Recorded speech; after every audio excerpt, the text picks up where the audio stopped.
is just moments away. And it's been taken. All the girls running in. Banbury United, champions of the Southern League, Premier Division Central. And we are underway. This is BBC Radio Oxford Sport.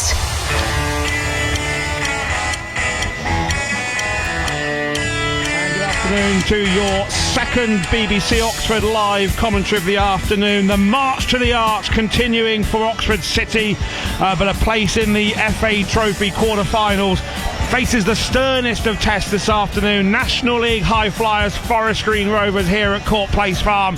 City reached the quarter-finals just a couple of seasons ago, losing 3-1 at Notts County in 2021. But standing in their way is a Steve Cotterill side who sits second in the National League.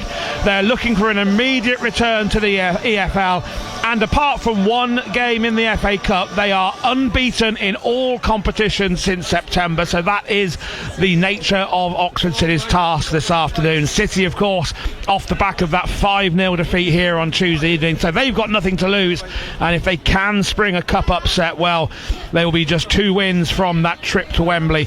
And as Brackley Town proved back in 2018, absolutely anything is possible in this competition. And Andy Gate is with me for live commentary. And Andy, a decent crowd, a little bit of anticipation around the ground now as we get underway. Can City spring an upset and get themselves into the quarterfinals? Well, there's certainly going to have to be a much better performance than Tuesday night if Oxford City are to do that. But they will be looking to come back from that 5-0 defeat at home to Curzon Ashton, right here back at the N Group Stadium against the Forest Green Rovers side, who look destined to be in the conversation and getting back to the Football League. And there's already an early chance. Long ball floated up the top, and Forest Green are in here. They're at the byline. Can they cut it back? They can, but that is the first chance after just 30 seconds from Forest Green Rovers, and they're already showing their teeth in attack and looking to get forward to take the game to Oxford City here, which is going to be a tough test against the side that you said before kick-off, Kieran, that they are absolutely flying in the National League. I was just about to say League 2 then, because I've been so used to Forest Green being in the Football League. But there's a corner here. May will float it in towards the box, and there's some big men up. It's headed in by Innes, but there's no one there to prod home from a Forest Green perspective, so it might just give us a chance to talk you through the teams. From Oxford City, it's goalkeeper Kai Mackenzie-Lyle in between the sticks again. It's the same back 3, but it might turn into a back 5 today, you get the impression, with Jalen Jones a central centre half, Ezra Nolan and Burley alongside him. Drew as a right wing back today, as Lewis Coyle on the left. No Reece Fleet today, so Fleet is replaced by Tom Scott. Josh Ashby is the captain today for Oxford City in his absence, and then playing just behind Josh Parker and Corey Andrews up front is Alfie Potter, who'll know a few things about scoring in cup runs, as I think the Oxford community know by now. Ball over the top again by Forest Green. Doidge takes it down, but he was clearly offside. But at the moment, only a couple of minutes into this game, it's clear to see who the front runners are at the moment. It's the away side. Yeah, just looking at the Forest Green Rovers side, they've made 6 changes, Andy, to the side that were in league action last week. Ben Tozer, Christian Doidge, Charlie McCann, Adam May, Luke Garrick and Luke McCormick coming back into the side. On the bench for Forest Green is a familiar face around these parts, Liam Sercombe, the striker. He is the number 10 for Forest Green. He started last week. He is on the bench. So you get the feeling that Steve Cotterill perhaps is just keeping options on the bench in case things go wrong, which we often see in cup competitions. And you probably can't blame him, because the aim for Forest Green will be to do one thing this season, and that's get back into the Football League, which of course is so hard to do. Just ask Chesterfield and all the teams that have been... Ask Oxford United. Well, exactly, the teams that go down to non-league, and it is a very tough division to go back, get promoted straight away. But Jed Ward is the goalkeeper in net. They've come up against him last season, Oxford City, at Wealdstone. He's good with his feet, Jed Ward. Ben Tozer is the captain today, and you'll probably recognise him if you've watched the Wrexham documentary with Ryan Reynolds, and you probably also might recognise him from his giant throw-in. Ben Tozer, a man who really is akin to playing in the Football League more than non-league, but he's dropped down in to try and help Forest Green get back up. First slip of the day goes to Forest Green player. Looking at the back, Ryan Innes, who's another man mountain of a centre-half, will partner him. Emmanuel Asadibi looks like he's playing in a right wing-back role. Asadibi again, more akin to playing in the EFL with the likes of Bradford City and Macclesfield Town, in fact, and Walsall. He was signed from Forest Green last season to try and help them beat the drop. Had an instant impact, but couldn't quite keep them up. The other left-back is Jamie Robson. And then it's quite an attacking front line with Adam May and Charlie McCann in midfield, and up front Christian Deutsch is joined by a couple of wide men, Luke McCormick and Jordan Garrick on the left, the former on the right as we see it. Forest Green attacking from right to left here. Header into the air by Andre Burley, bounces back to Tom Scott. Scott takes the ball down and does really well, Tom Scott, to beat his man. He'll keep coming forward, but he's had the ball pinched off his feet by Jamie Robson.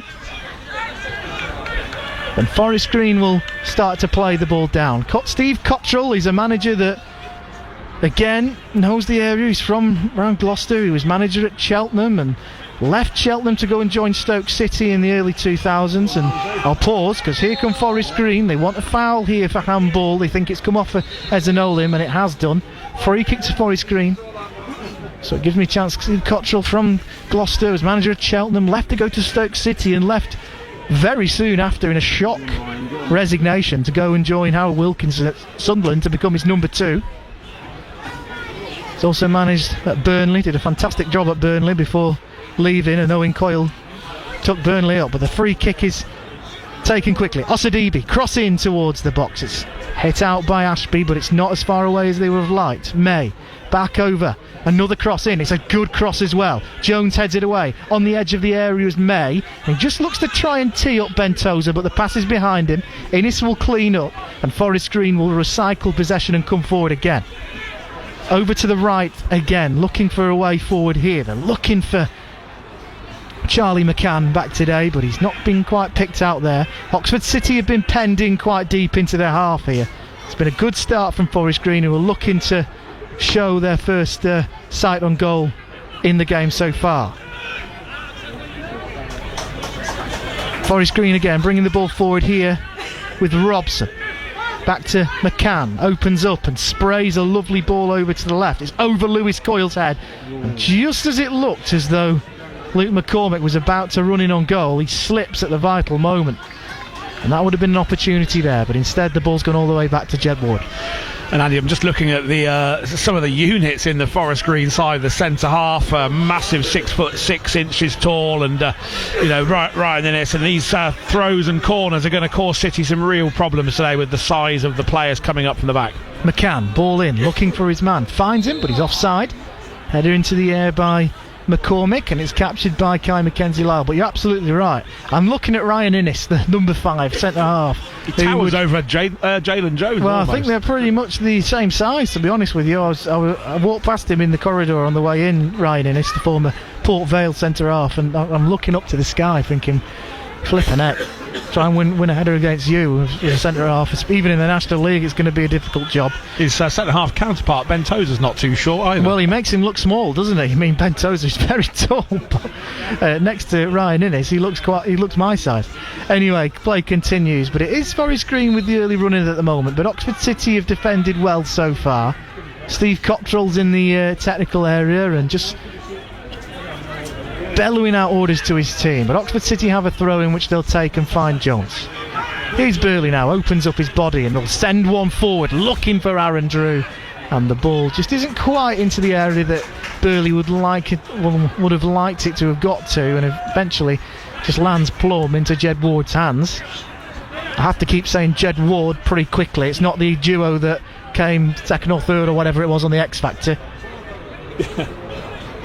I think Jed Ward might have he won't have positive memories of Oxford City. He was at Wealdstone last season, the Forest Green shot stopper, and ended up picking out a fantastic Josh Parker free kick out of his net, and in a home game Josh Parker scored again, and Oxford City won, already relegated Oxford City at that point, won 1-0. Probably should have done better, but he has earned a move to Forest Green. He's one of the modern day keepers, I suppose you'd probably say. He's very good with his feet, and I think he's destined to go higher up the football pyramid himself. There's a chance here as the ball goes over the top, and Drew will clear his lines. There's been a goal early on. Ethan Lack has given Tame United the lead away at Hertford Town. Our other local game is 0-0 between Hadley and Kidlington. Hadley, of course, who Oxford City beat in the FA Trophy. On the way to this game here, and Northley are drawing 0-0 at home to Welwyn Garden City at the moment. Free kick just inside the Oxford City half here for Forest Green Rovers. They are certainly having the lion's share of possession in these early stages, looking to force Mackenzie Lyle into a save at least, but the first 10 minutes hasn't really brought with it too many chances at the moment, but it's certainly Forest Green who are knocking at the door. In case anybody's questioning it, it's straight to penalties today, Andy. If it finishes level, no extra time, so we'll get a result today no matter what. Exactly, no extra time at all. Here's May. Good cross in towards the box. Mackenzie Lyle, I thought he could have caught that, but he's punched it away, and the ball will flutter around the outside of the area, but eventually Potter finds Parker. Parker into Scott. First time pass from Scott, who started well. Down the line, looking for Potter's on-running run off the ball, but it's good play from Jamie Robson, the Forest Green left back, to just recycle possession. Adam May's getting plenty of the ball early on, the central midfielder who came through the ranks at Portsmouth. Again has heaps of EFL experience with the likes of Cambridge United, and again has opted to change to Forest Green Rovers, who for so long, especially off the pitch, have been such a sublime football club with everything they do. If you don't know, they are literally the greenest football club in the world. They're completely vegan. You can't buy any meat products at the stadium. Completely vegan. I'll pause because there's been a goal. Banbury United leading at home to Spalding United. Janai Gordon's got the goal there. They're completely vegan at the stadium. It's a renewable stadium, and they've just had plans accepted to build a completely new stadium in Gloucestershire, completely out of renewable materials. It's going to be mostly wood. They are very famous for that, with the owner Dale Vince taking them up the divisions, and they're from a small village in Gloucestershire called Stroud, and there's not many people that live there at all. So for the place that Forest Green hail from, as compared to the attendances they're getting, it's really impressive. Yeah, I go back a long way, Andy. As you know, I'm a good deal older than you, and I remember going to watch Forest Green Rovers way back in the 90s in the Southern League days, and there was an FA Vars tie, Forest Green against my schoolboy team, Whitney Town, and Forest Green won the game, but the attendance that night was 32, and I think there was about 15 of those were from Whitney. Well, they've certainly come a long, long way since then, Forest Green Rovers, but now they just seem to be a little bit, they stick out a bit like a sore thumb in the National League. They're not really supposed to be there. Ball floated over though for Oxford City. There is a game on, I'll tell you, but it's Oxford City that are just trying to pluck the ball off Forest Green Rovers at the moment, and they're failing to do that. They're moving the ball well, but they've pinned Forest Green into their own half here. Innes just about placed the ball past Andrews and Parker to find May, and they'll come out here with Ben Tozer, the captain, who drives forward with the ball to find Robson on the left. McCann, good ball from McCann. It's just gone through Robson's legs though, and we'll go out for an Oxford City throw in. 12 minutes into this game, City just having to do a lot of running without the ball. It is one of those games I think we're going to get today.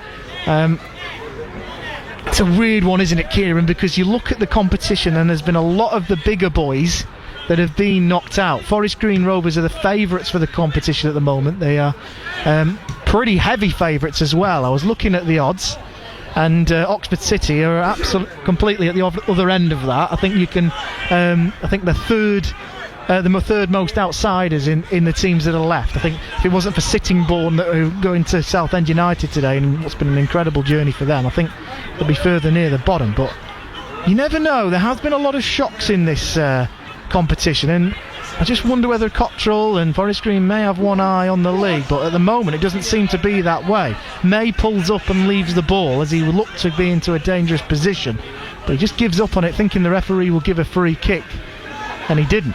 Yeah, I've spoken about this before the kick-off, Andy, and we only have to look at what Brackley Town did back in 2018, don't we? When they went all the way to the final, won the final on penalties against Bromley. So anything can happen. Well, here comes City. Scott's found Andrews. He's found Scott back. The ball flutters around. It's bounced to Parker. Parker through Ward, and it hits the side netting.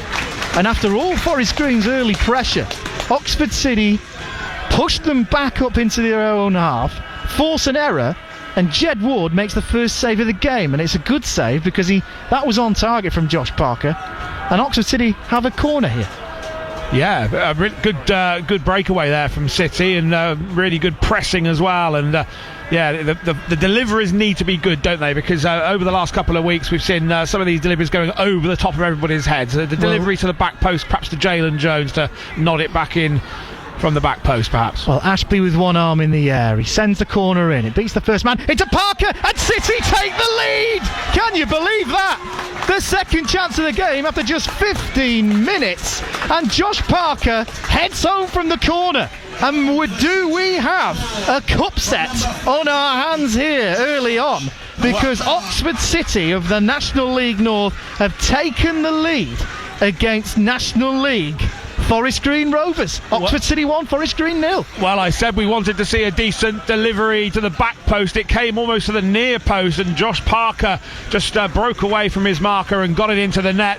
Oxford City in front, 15 minutes gone, and as you say, Andy, it's very, very early in the game, but do we have a possible upset on the cards? Oxford City 1, Forest Green Rovers 0. Of course, it's way too early for that. Way too early for that, but we can dream. We can. That's what the competition's all about, isn't it? You just want to dream about Wembley. The next round, of course, being the quarter-finals, but Oxford City being clinical. Parker coming close just a few seconds before that, and you were talking about the delivery having to be spot on. Well, it was from Ashby that time, but Forest Green seem riled up by that goal, and here they come straight away down the other end. Garrick looking to force his way past the Oxford City defence. Over to the right with Osadibe, who will probably want to have a little bit more freedom in getting up the pitch today. He's used to playing further up as an attacking midfielder in the likes of Walsall, in very skillful technical player. Wonder if he'll be able to be given that creative licence. Of course, that Forest Green Rovers bench is extremely strong. Just looking at Liam Sercombe, who you mentioned before, the former Oxford United player, Harvey Bunker, Harry Cardwell, who was a star man at Southend United last season. And here comes Osadibe. He's found his man on the right, crossing towards the box, blocked by Ashby, and eventually it's clear. Only as far as May, though, who has his back towards goal. Now he's side on. He's found McCann, and then Garrick just muscled off the ball. And Oxford City have really started to ask questions with very few touches at the moment. Steve Cottrell just standing on with his arms folded, and the Oxford City supporters have made their way over to the Cypher stand, starting to get behind the team. That goal from Josh Parker giving them a little bit to sing about. Here, though, the general sort of direction of the game hasn't really changed. It's Forest Green with the ball, and they're looking to get forward. Doidge, the striker, the former Hibernian striker and Bolton Wanderers, has dropped a little bit deeper to receive the ball there. He was spearheading the line, playing on the shoulder, and then Tom Scott, who started well himself, goes down and wins a free kick. Well, 18 minutes on the clock. It's Oxford City 1, Forest Green Rovers 0, and It's a very positive start. In the FA Trophy, there's a few more games going on. There's been only one more goal, and that's a Worthing, where Rochdale have taken the lead.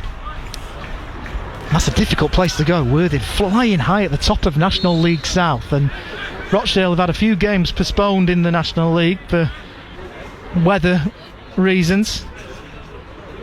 It's grim up north. Don't know what you're talking about.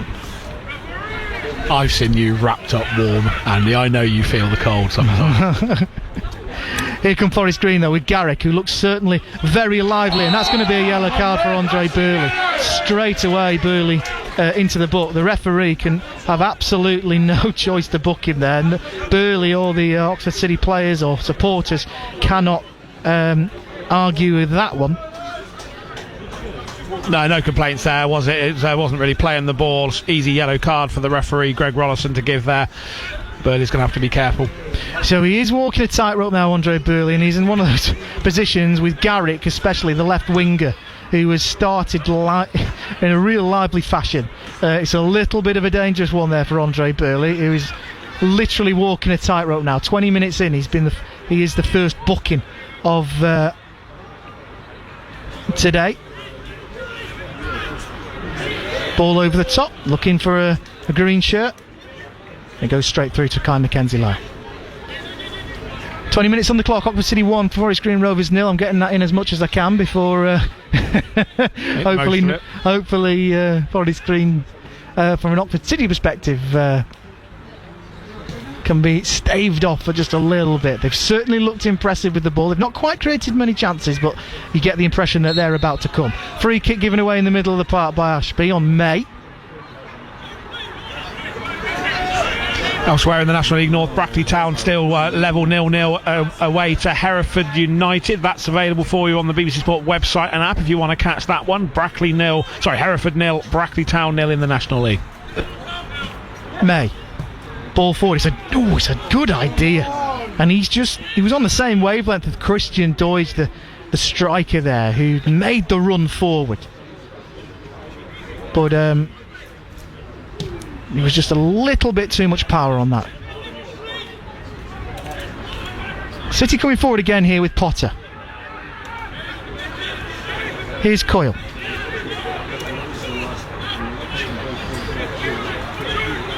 Parker lays the ball off to Ezenolimi. Just about keeps it in on that far side, but he's surrounded by 3 green shirts. And eventually they steal the ball and they'll come forward here. Again they come forward, and again there's another foul. The referee is having to use his whistle quite frequently at the moment. Most of the fouls going Forest Green way. Most of the fouls we can't even argue about at the moment. Yeah, the shrill of the referee's whistle being heard on this cold afternoon. It's not. It's quite still, isn't it, Andy? But certainly no wind and no rain for a change, which is nice. Which means we can hear everything that's going on the field. Here is Robson. He's found McCann. McCann and May, the two centre midfielders for Forest Green Rovers, certainly having most of the ball at the moment. McCann, who's back in the squad after an injury layoff, is certainly enjoying himself back on the, I was going to say grass, but perhaps the plastic. And here's Tozer. Plays the ball forward, straight away. He gets the ball back. Scott goes head to head with his man, and he's given a free kick again there, the referee. That one looked a little bit soft. Forest Green Rovers take it quickly though. Here's McCann. Turns out, finds May. He's probably been the bright spark in the Forest Green Rovers team at the moment.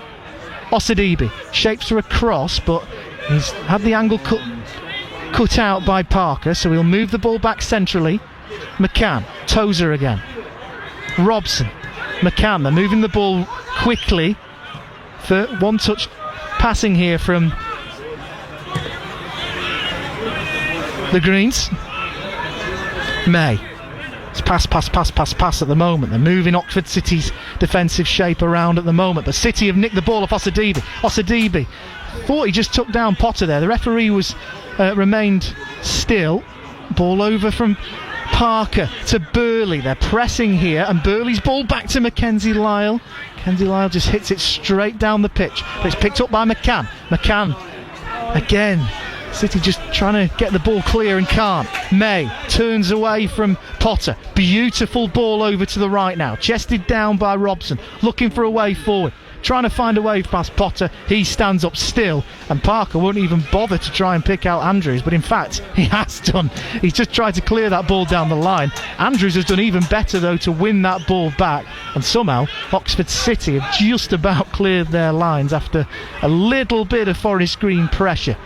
But although I do say that, they've not really forced Mackenzie Lyle into a save just yet.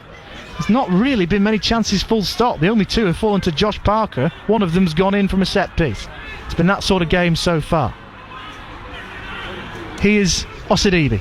Plays his way back, and it's a heavy touch, but he'll have the ball back right in the corner. But May receives. He's been really impressive, May, so far. When you play teams higher up the pyramid, and even Oxford City last season, who, the part-timers against the full-timers, you do really see, the difference in terms of receiving the ball, playing it so quickly. He looks very comfortable with the ball at the moment. McCormick now over to Osadibe, back to McCormick. Innes now, who's sprayed the ball over to McCann. Takes a touch, looking for the way forward. Cut out by Tom Scott. Here's Garrick. And they'll receive the ball again. They played it round Scott though, and here they'll come. May looking for a way forward. He plays it over towards the right. Another brilliant ball, and they're coming forward in a dangerous position. Here's Osadibe, fired over the bar. First chance for Forest Green from that danger man there, Emmanuel Osadibe. Didn't really test Kai Mackenzie Lyle there. He was very comfortable, the City shot stopper, to just let that go behind his bar. Yeah, didn't test, but a really good move nonetheless, and City still leading by a goal to 0. We're midway through the first half. Oxford City 1, Forest Green Rovers 0. A goal kick to Oxford City. You're listening to BBC Radio Oxford on 95.2 FM, Freeview Channel 714, and on DAB digital radios. We are a quarter of the way towards a cup upset here at Court Place Farm, the M Group Stadium, and Jalen Jones receives a short ball from Kai Mackenzie Lyle. City haven't yet managed to clear their lines. There's a big shout of Green Army goes up in front of me, and City just needing to get a foot on the ball at the moment, because in the last 5 minutes or so Forest Green have been playing the ball around quite nicely on this carpet of a pitch here at Court Place Farm. It's with Charlie McCann, the Forest Green midfielder. Good little ball through to Jordan Garrick on the left wing. Garrick's got a couple of City players for company in Corey Andrews and also Aaron Drews. City still not able to get a foot on the ball as McCann moves himself into the penalty area. Ball across the face of goal, cleared away, but it's only going to go as far as Jordan Garrick again on this left edge of the penalty area. Garrick looking to get the ball across. He does. Jalen Jones, very tall man, heads it clear, but only as far though as Luke McCormick, and this time any way will do for City as they hook it up to the halfway line. But Forest Green again retain possession with May out to the left hand side to Robson out to this left touchline to Garrick, and Forest Green are asking a lot of questions here, but they haven't yet forced a save from Kai Mackenzie Lyle. Back to Garrick again, into Tozer, the captain, man mountain of centre half he is, the former Wrexham man. Back to Tozer again, lovely little ball again into Garrick. City forcing Forest Green back, not letting them through at the moment, but Tozer retains possession again and finds Robson. Back to Tozer.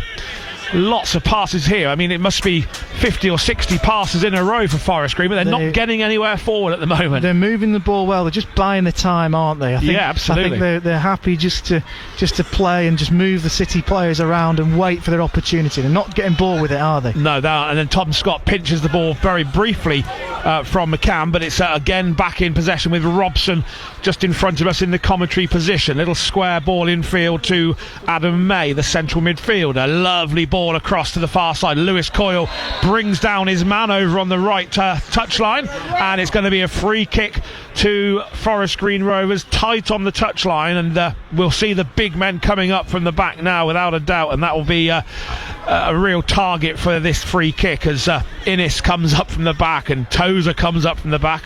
Innes is all of 6'7". Tozer's maybe a couple of inches shorter. Jalen Jones, of course, in there for City to try and get this header away if he can. But this is a dangerous chance now for the visitors, the National League high flyers. Yeah, free kick. Every pass is just perfect, isn't it?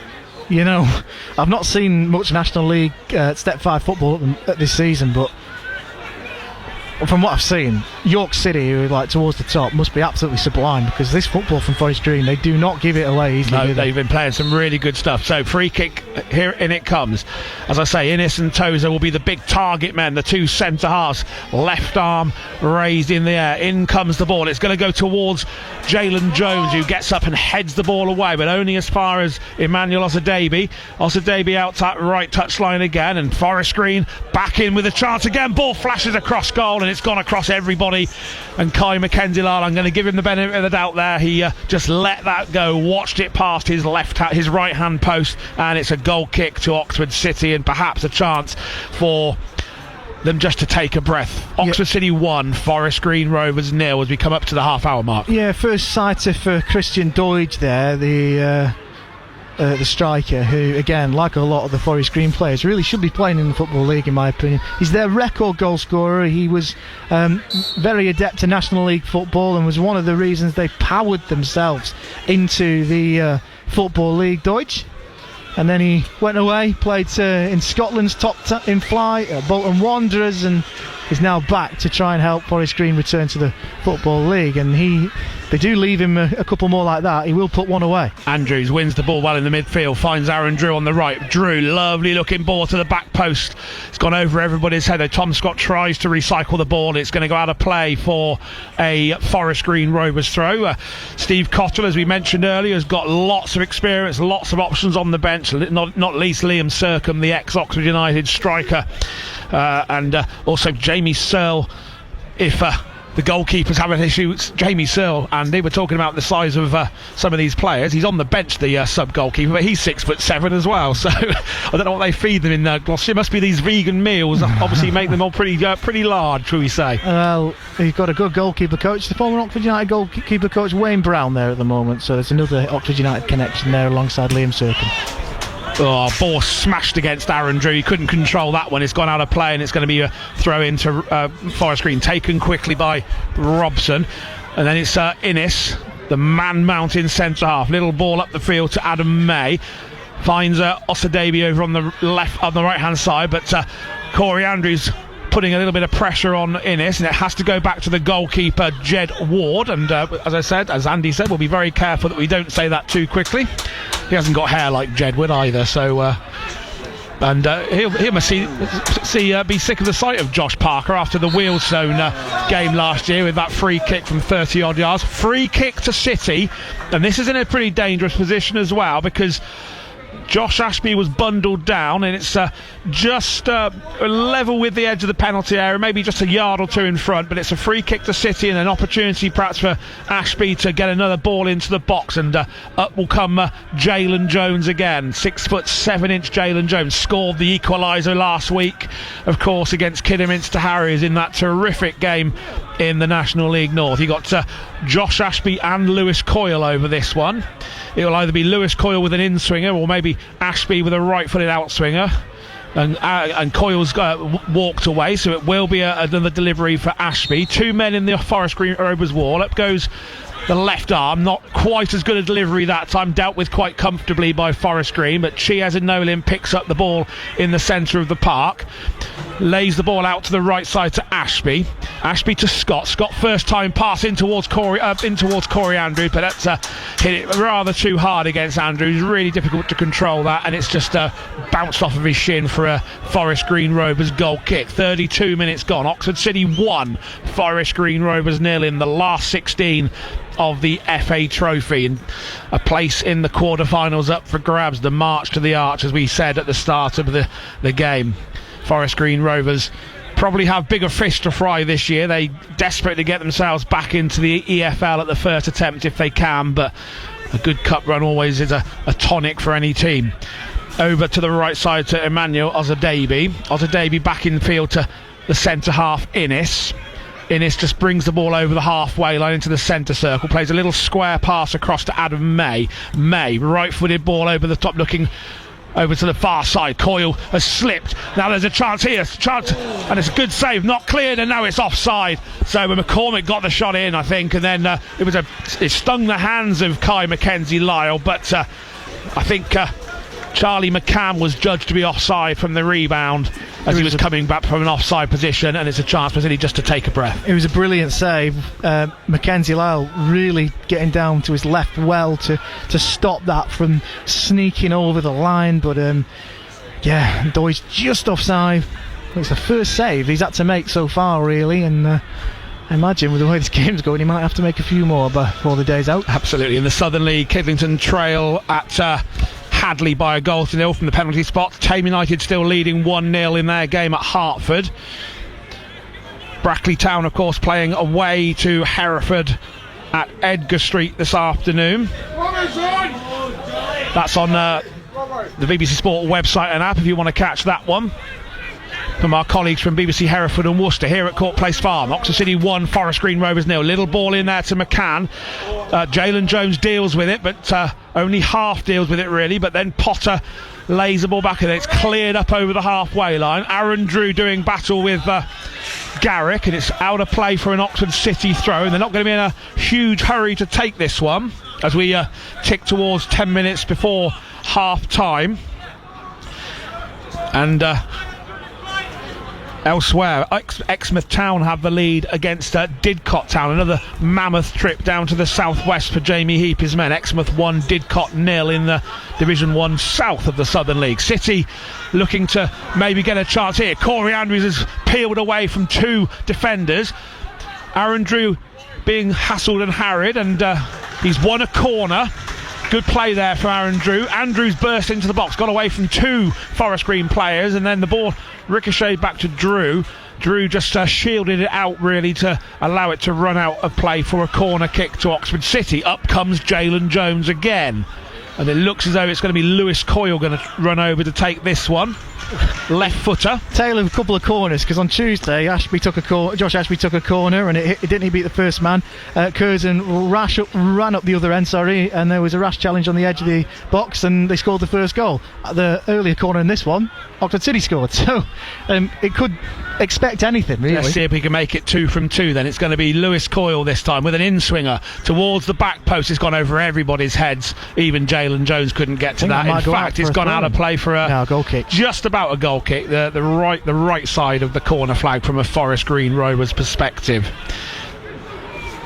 36 minutes on the clock. Oxford City 1, Forest Green Rovers 0. I'm very happy to keep repeating that scoreline, Andy, because as you say, it's a good scoreline at the moment. Yeah, 10 to go till half time, and there's a long way to go in this one, and Forest Green certainly haven't really got completely going just yet. No. Showing signs of it, aren't they? But just glimmers at the moment. There's a lot more to come from them. Yeah, they are, but I've been really impressed with the way they like to keep the football and play around on this 4G surface, which is a really good surface, obviously relayed recently. Now there's an opportunity perhaps for Forest Green again, because it's over on the far side and out of play for a Forest Green Rovers throw. I haven't seen any long throws yet, but you said that Ben Tozer's got a long throw, so this could be the first of these. He is running over to take it.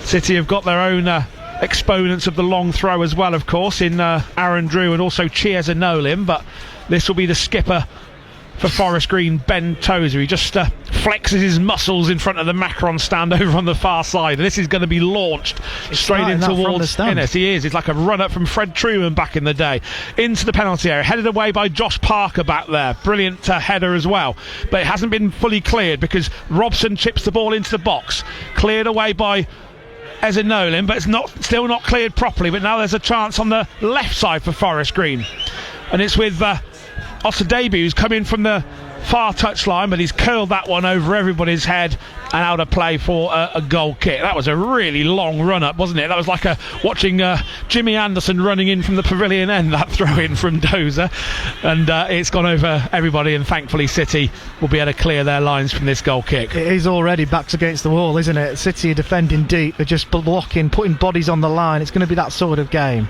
I wonder how long they can keep it up for, because it's defiant, it's a brave defending, but there's only so much you can do with that. Yeah. It's the first sight we've seen, really, Forest Green starting to ask a few more questions, starting to force Mackenzie Lyle to make a few decisions now.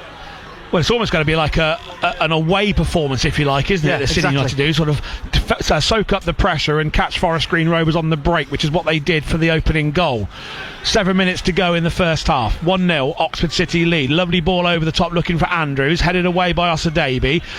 Little midfield battle, but this time Tom Scott picks up the loose ball, but then loses out. I'm not going to say that bobble, but it sort of bobbled off his shin at least, and it's gone back through to a Forest Green player. Lovely looking ball over the top, looking for the on-running McCann, but is going to roll out of play, hit over everybody's head. Almost skidded on there, didn't it? Yeah, I think on the surface, and just bounced out of play for a goal kick. I think that's the first misplaced pass I've really seen, and it wasn't too far away from finding the feet, you know. It was a brilliant ball, right into the corner. Just needed to take a little bit of pace off it, but yeah, that is the first real misplaced pass I've seen from Forest Green Rovers. Just a reminder, if it does end up finishing level after 90 minutes this afternoon, it goes straight to penalties.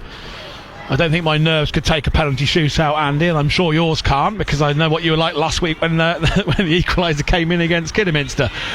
But let's hope it's not going to go to penalties. Let's hope it's going to be a nice, comfortable afternoon for a City. I very much doubt that, to be honest. Osadebe on that right touchline for Forest Green Rovers.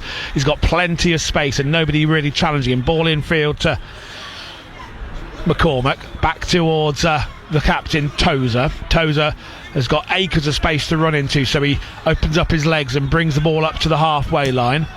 Lovely bit of passing and moving again, and a little interchange of passes between Tozer and McCann. McCann finds Innes over to that right touchline again to Osadebe. Josh Parker does well to steal the ball there off of McCormick, and it's gone back through to the goalkeeper Kai Mackenzie Lyle, dressed all in his bright lime green or almost a fluorescent yellow kit, so you're not going to miss him on a dark, dank day. Free kick to Oxford City here. Innes penalised for going over the top of Corey Andrews. He climbed all over the back of him. I'm not sure what the Forest Green fans are complaining about there. He's just jumped on him. All he's done is jumped over him. It's a foul. Foul to Oxford City. Just a foul. It's a free kick inside the centre circle. Yeah, Andrews just climbed all over the back there by Innes, and a chance then for Ashby to maybe get this one in towards the penalty area again. Up goes Jalen Jones again, and Corey Andrews is in there as well. Aaron Drew on the right hand side. It's gone left towards Jalen Jones. City haven't got a chance here. Alfie Potter, goodness me, that's a terrific save from the goalkeeper. It was a save, I think, from the keeper, but it's gone out of play for another corner. Alfie Potter from fully 25 yards out on a bit of an angle, and it's another corner to Oxford City, and the fans in the shed end away to our right making a little bit of noise. Terrific opportunity there from Alfie Potter. You may as well. There's not going to be too many opportunities for Oxford City today, so the ones you're going to get are probably from set pieces or long or sort of quite far out. So you may as well, and he came close. That almost took me by surprise, one, because it was miles out, wasn't it? I didn't see Ward get a touch there. I wonder if it did take a deflection or he did make it. If he made a save, it was a brilliant save. I think he got a fingertip to it. We'll obviously be able to check that at some point. It's going to be a corner anyway. Both arms in the air from Lewis Coyle. He's going to curl this one in towards Jalen Jones at the back post, headed away by Innes, but only to the edge of the penalty area. Josh Parker trying to recycle the ball. He's gone down under a challenge, and he stays down, Josh Parker, and Forest Green will look to bring this away with Osadebe on that right side. I actually thought that was a foul, but Parker went down very theatrically. He didn't, but he did go down theatrically, but to his credit, he did. When he realised he hadn't got the free kick, he was up pretty quickly like a jack in the box. So, yeah, that is a foul, and it's going to be a free kick to Forest Green Rovers as Osadebe gets bundled over in front of the Oxford City dugout. 3 minutes to go. A little bit of stoppage time, maybe 3.5 at most. Oxford City 1, Forest Green Rovers 0. Apart from the goal, there's not really been too many stoppages. You always get the standard 1 though, don't you? So 1 or 2? 1 or 2. Come on, maybe just blow your whistle, ref. Tozer to Innes. Innes to Osadebe on that right side again. Lovely little bit of interchange of passes there, trying to find Knowles. But that's going to be rolling out of play, and it's going to be another goal kick. And one thing I will say so far, for all their possession and their really good pass and move football and the quick sort of turn of passes, they haven't actually forced Kai Mackenzie-Lyle into a save as yet, and I'm touching wood. Well, he's made one good save, really. Doidge is signing up. He's a little bit on a comfortable one, though, wasn't it? It was a comfy save, that one. A little bit on the periphery at the moment. Doidge is just playing off he doesn't know whether to drop deep and receive the ball and flick it on for the McCormick or Garrick backline runs, or just play off the shoulder. But at the moment, yeah, they've not been limited. They've not really done too much. Oxford City is starting to... Well, they've asked more questions of the goalkeeper, haven't they, Oxford City?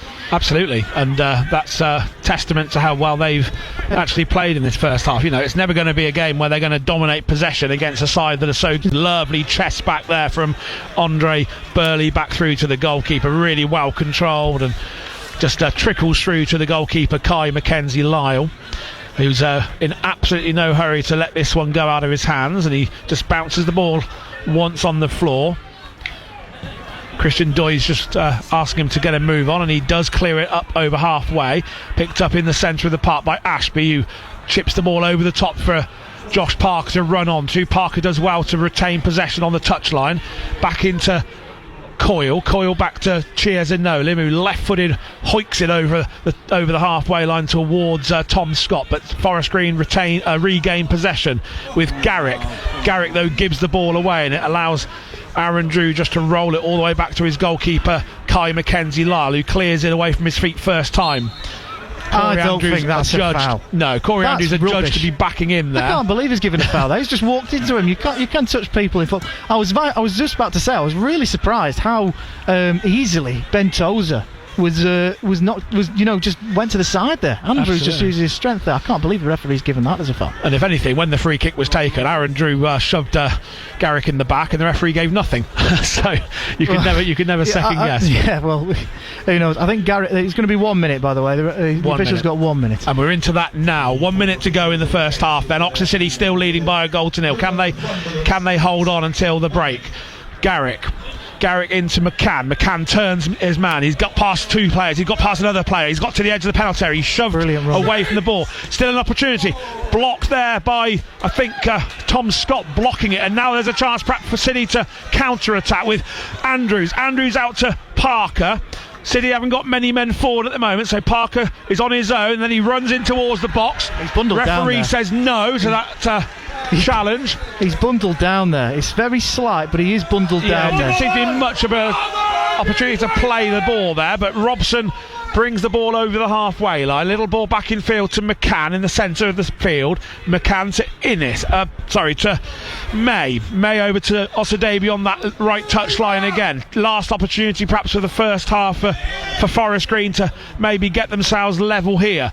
But that ball through to Osadebe. Osadebe lays the ball into the air across. But now there's a chance here. It's bounced around everywhere and it's gone wide off,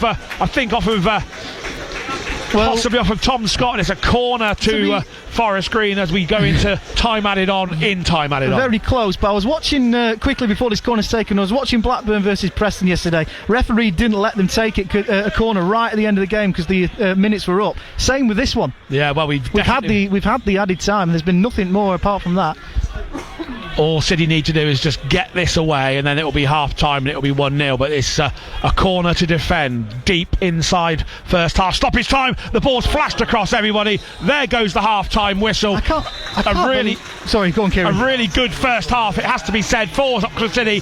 They lead by 1-0, Andy. I was just about to say, I can't believe he's let them take that. The time was up. The Forest Green Rovers players are surrounding the official. But I think it should be the other way around. I think Alfie Potter just had something to say there. Ross Jenkins is having something to say there. In a game like this, you need those little things to go your way, and I don't think the referee's done that so far. But the scoreline says what it says. There you go. So FA Trophy, 5th round, last 16. The half-time score here at Court Place Farm. It's a good one for Oxford City. They lead by 1-0. It's a very good one for Oxford City. Just say it again, Kieran. I know you've been keen to say it quite a few times. Just say it once more. They lead 1-0. Oxford City 1, Forest Green Rovers 0. And Andy's going to say it a lot as well. And he's just doing the social media at the moment, and he's putting it on there as well. 1-0 to Oxford City. I told you that. And Jedward are playing in goal for the opposition, right? Absolutely, yes. Yeah, excellent. We haven't said that yet, but okay. You will now. Thank you, mate. BBC Radio Oxford Sports. Thank you very much. Back for second half commentary. FA Trophy, 5th round with Kieran and Andy. Oxford City 1-0 up at half time. Ashby with one arm in the air. He sends the corner in. It beats the first man into Parker, and City take the lead. Can you believe that? The second chance of the game after just 15 minutes. And Josh Parker heads home from the corner. And do we have a cup set on our hands here early on? Because Oxford City of the National League North have taken the lead against National League Forest Green Rovers. Oxford City 1, Forest Green 0. I do love a cup set, don't you? Good afternoon, it's Pete here, BBC Radio Oxford at 10-4. So your half-time sequence then, let's go. We'll go around our local grounds in just a second. Let me tell you about the Premier League first of all. The lunchtime kick-off, Nottingham Forest, unbelievably, after their 5-0 defeat to Bournemouth last weekend. Nottingham Forest 7, Brighton and Hove Albion 0. Lewis Dunk with an own goal, Morgan Gibbs-White, Chris Wood with a hat-trick, including a penalty, Nico Williams and Jota Silva in the 91st minute. That is the first time Forest have scored 7 in a Premier League game since 1995. Only 2 wins in 12 for Brighton now. Such a great start, such a great season Forest having with Nuno Espirito Santo in charge. The 3 o'clock kickoffs in the Premier League. Bournemouth, Liverpool. Liverpool are ahead, 1-0. A Mo Salah penalty after 30 minutes after Lewis Cook fouls Cody Gakpo in the box. The Bournemouth fans are singing "The ref's a Scouser" because Bournemouth had a goal disallowed as well. So Bournemouth 0, Liverpool 1. Everton having a great afternoon, an amazing start. One for match of the day. Don't blink. At the start of the Everton game, 8 seconds it took Everton to score past Leicester. Kick-off, they basically kicked off straight back to Jordan Pickford in the goal. He launches it and Doucouré takes it on his chest, gets it into the box, and he just smashes it home in 8 seconds.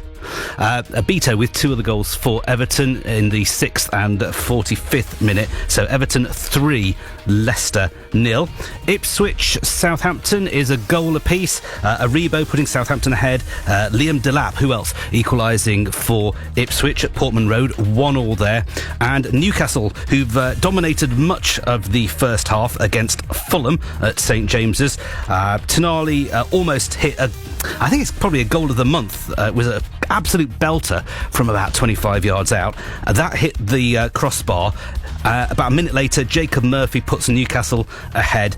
Newcastle up to 4th in the league if the scores stay as they are at the moment. The evening kickoff, Wolves-Aston Villa, is a 5:30.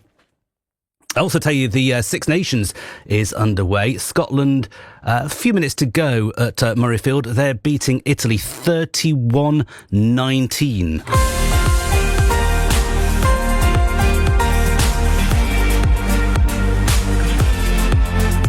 So you've had the Premier League scores. Let's go through the Championship scores. Oxford United 1, Bristol City 1. An early kickoff, of course, you know.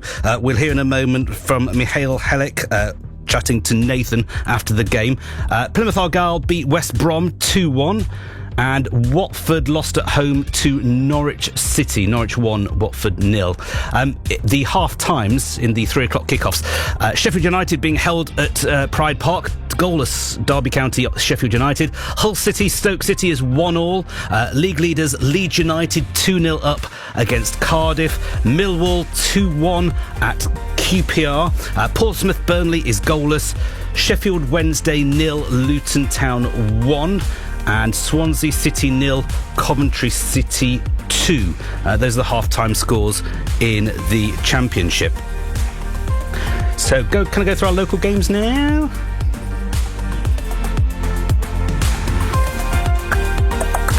Right, so Oxford City, we know, Forest Green Rovers 1-0. There, Josh Parker with their goal just about 12 minutes into the game.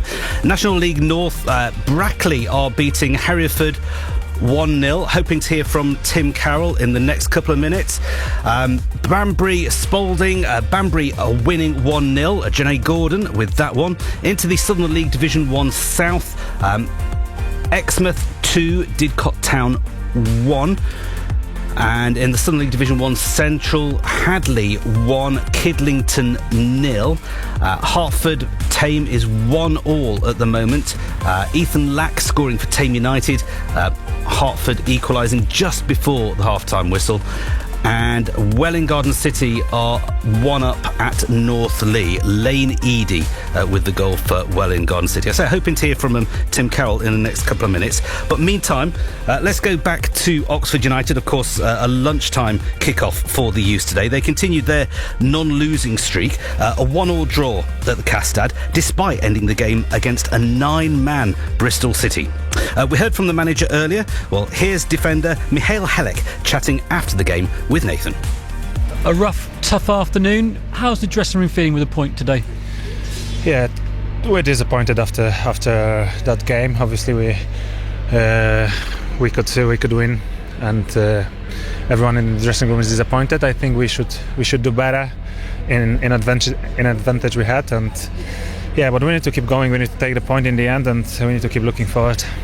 Sometimes playing against 10 men is harder than it seems, isn't it? Yeah, I think especially if the team gets a red card away, sometimes it's like making them more solid. They just drop and defend for their lives, so it makes the game harder for us. But as I said, I think we should do better, and we should not concede that goal. But obviously, a sloppy free kick we gave away, I gave away, and in the end they score early. So sometimes you need to give it to them, give the credit to them, because they score a beautiful goal. I'm going to ask about the free kick. I mean, he's a big man that you collide with. It seems a cheap one, shall we say? Yeah, personally, I don't think it was a foul. I think we were like arm to arm, shoulder to shoulder, and I think it wasn't a foul. He just went down and tried to use the situation, and the ref gave foul, and obviously after that they scored. So I'm even more disappointed at the rest of the team. How are you finding life at Oxford United? Because I mean, obviously unbeaten in the league since you've arrived. From that point of view, it's all going well, isn't it? Yes, obviously we're unbeaten for the games since I came, and the team had a good run before. But we need to look for winning the games more. It's for me, it's like 2 wins and 2 draws, if I'm not wrong. But yeah, we need to keep looking forward and keep training every day hard, keep do the basics properly every day, and keep that run going, and looking for some more wins. You have experience of this league. What does this side need a bit more of to keep those results coming, do you think? I think we have everything we need in the building. We're working hard every day to put the performance during the Saturday's games, and we're doing the good job at the training ground, and I hope that wins gonna come more and more. How frustrating, end of the game, the officials allow 4 minutes and there's a lot of time wasting, there's red cards, there's subs. Is that a frustration for you? Yeah, it was a frustration, but I don't like to speak about the referee's decision, obviously, and yeah, he gave 4 minutes. We counted for more. Yeah, we to be fair, I think it's more. It should be added, but in the end of the day, we should close the game early doors, not waiting for that additional time. Burnley on Tuesday night, they've been a Premier League club very, very recently. How tough a fixture is that one for you? Yeah, it's a tough fixture tough fixture, but I think we've got nothing to lose. We go there and we will fight for 3 points like in every other game, and we will do our best to prepare. It's a short time to recover well, prepare for that game, and we are going there for some points. And a word on the fans here. They've taken to you quite quickly. Of course, the goal here helped as well, but you appreciate them? Yeah, they feel me so welcome since my first day in the club, since my first game, and I want to say thank you for them as how they welcome me here, and yeah, I feel good at home, and especially as well away. When we played Stoke last time, I was really impressed about how big was the group who followed us, and they gave us a power when we need it. They are behind us, so we feel it really well. Did you expect that coming here, those sort of away following numbers that Oxford United get? I didn't know what to expect, to be honest, so I was surprised anyway, but I really appreciate that, because I think away from home is needed. When you feel that support, it gives you an extra kick sometimes. Thank you. Thank you very much. That's Michael Hellick chatting to Nathan after today's 1-1 draw, Oxford United against Bristol City. Tuesday night, we go again. Burnley, live coverage here on BBC Radio Oxford, kick-off at 7:45. So let's head to Hereford, then National League North action. Brackley Town ahead at half-time. Here's Tim Carroll. Yes, exactly that. It's been a really tight, well-fought, well-contested game. First 45 minutes between two well-matched teams here, you have to say. Brackley enjoyed the better of things, the better of possession. Few half chances, really. But 2 minutes before the break, the breakthrough moments, Brackley found that goal. I could not tell you who scored it. There was one almighty scramble in the penalty area after a corner. But somebody forced the ball over the line. I wouldn't be surprised if it was perhaps even an own goal. I don't think anyone in the Brackley camp is too bothered about that. They took a precious 1-0 lead into the break, and we're just about to get underway for the second half here. But halfway through today's game, it's Hereford 0, Brackley Town 1. Tim Carroll, thank you very much indeed. If you want, there is live commentary of Hereford against Brackley Town on the BBC Sport website and online from our colleagues at BBC Hereford and Worcester. Let's just run through the League One half-time scores. A couple of early kickoffs finished earlier on. Barnsley, Burton goalless. Stevenage 4-1 winners against Exeter City. Birmingham 0, Rotherham 1. And then the half times from the 3 o'clock kickoffs. Blackpool goalless at home to Charlton. Cambridge United losing at home to Wickham. Humphreys with the goal for Wickham. They're 1-0 up at the break. Crawley 0, Wrexham 1. Leyton Orient 0, Stockport County 1 at half time. Northampton Town 2-0 up against Huddersfield. Reading goalless against Bolton Wanderers. Shrewsbury 0, Mansfield Town 1. Shrewsbury down to 10 men just before the break. Evans putting Mansfield into the lead just after kickoff. And Wigan 1, Lincoln 0. In League 2, Cheltenham 1, Chesterfield 0 as a full time. Gillingham 1, Notts County 2. AFC Wimbledon 1, Bradford City 0 is half-time. Bromley goalless with Grimsby. Carlisle 0, Swindon 1 at the break. Doncaster 1, Milton Keynes Dons 0. Harrogate 1, Crewe Alexandra 0. Morecambe 1, Fleetwood Town 1. Newport against Barrow is goalless. Port Vale 1, Accrington Stanley 0. Tranmere 0, Colchester United 2. And Walsall 0, Salford City 1 at the break. Those are all the half-time scores. The teams are just about to come out. Oxford City against Forest Green Rovers. Full second half commentary in just a tick. Adam Ball. Join me every weekday morning from 10 for some of this. On my walk from my car to work this morning, someone goes, "Morning." That feels like village etiquette. Morning? Morning. That's weird. Sorry. But it was just like, surely they can't be saying morning to everybody, because there's that's a lot. lovely. There's a lot let them of people. do that. And I was like, what is on me? Like, have I got something on my face? Did you have your dress tucked in your knickers? I was maybe I just looked so great. These people wanted to talk to me. Adam Ball. Join us every weekday morning from 10 and listen anytime. Just ask your smart speaker to play BBC Radio Oxford. Every kick, tackle and goal. And Parker cuts inside. Parker's in. just moments away. And it's been taken. All the girls running in. Banbury United, champions of the Southern League, Premier Division Central. And we are underway. This is BBC Radio Oxford Sport. So 1-0 at the break. Have we got a cup set? Oh yes.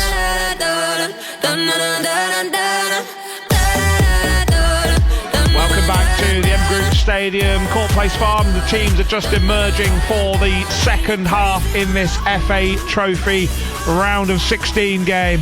Oxford City leading by 1-0 at the break. Josh Parker scoring the goal after about 15 minutes, and we are halfway towards that cup upset.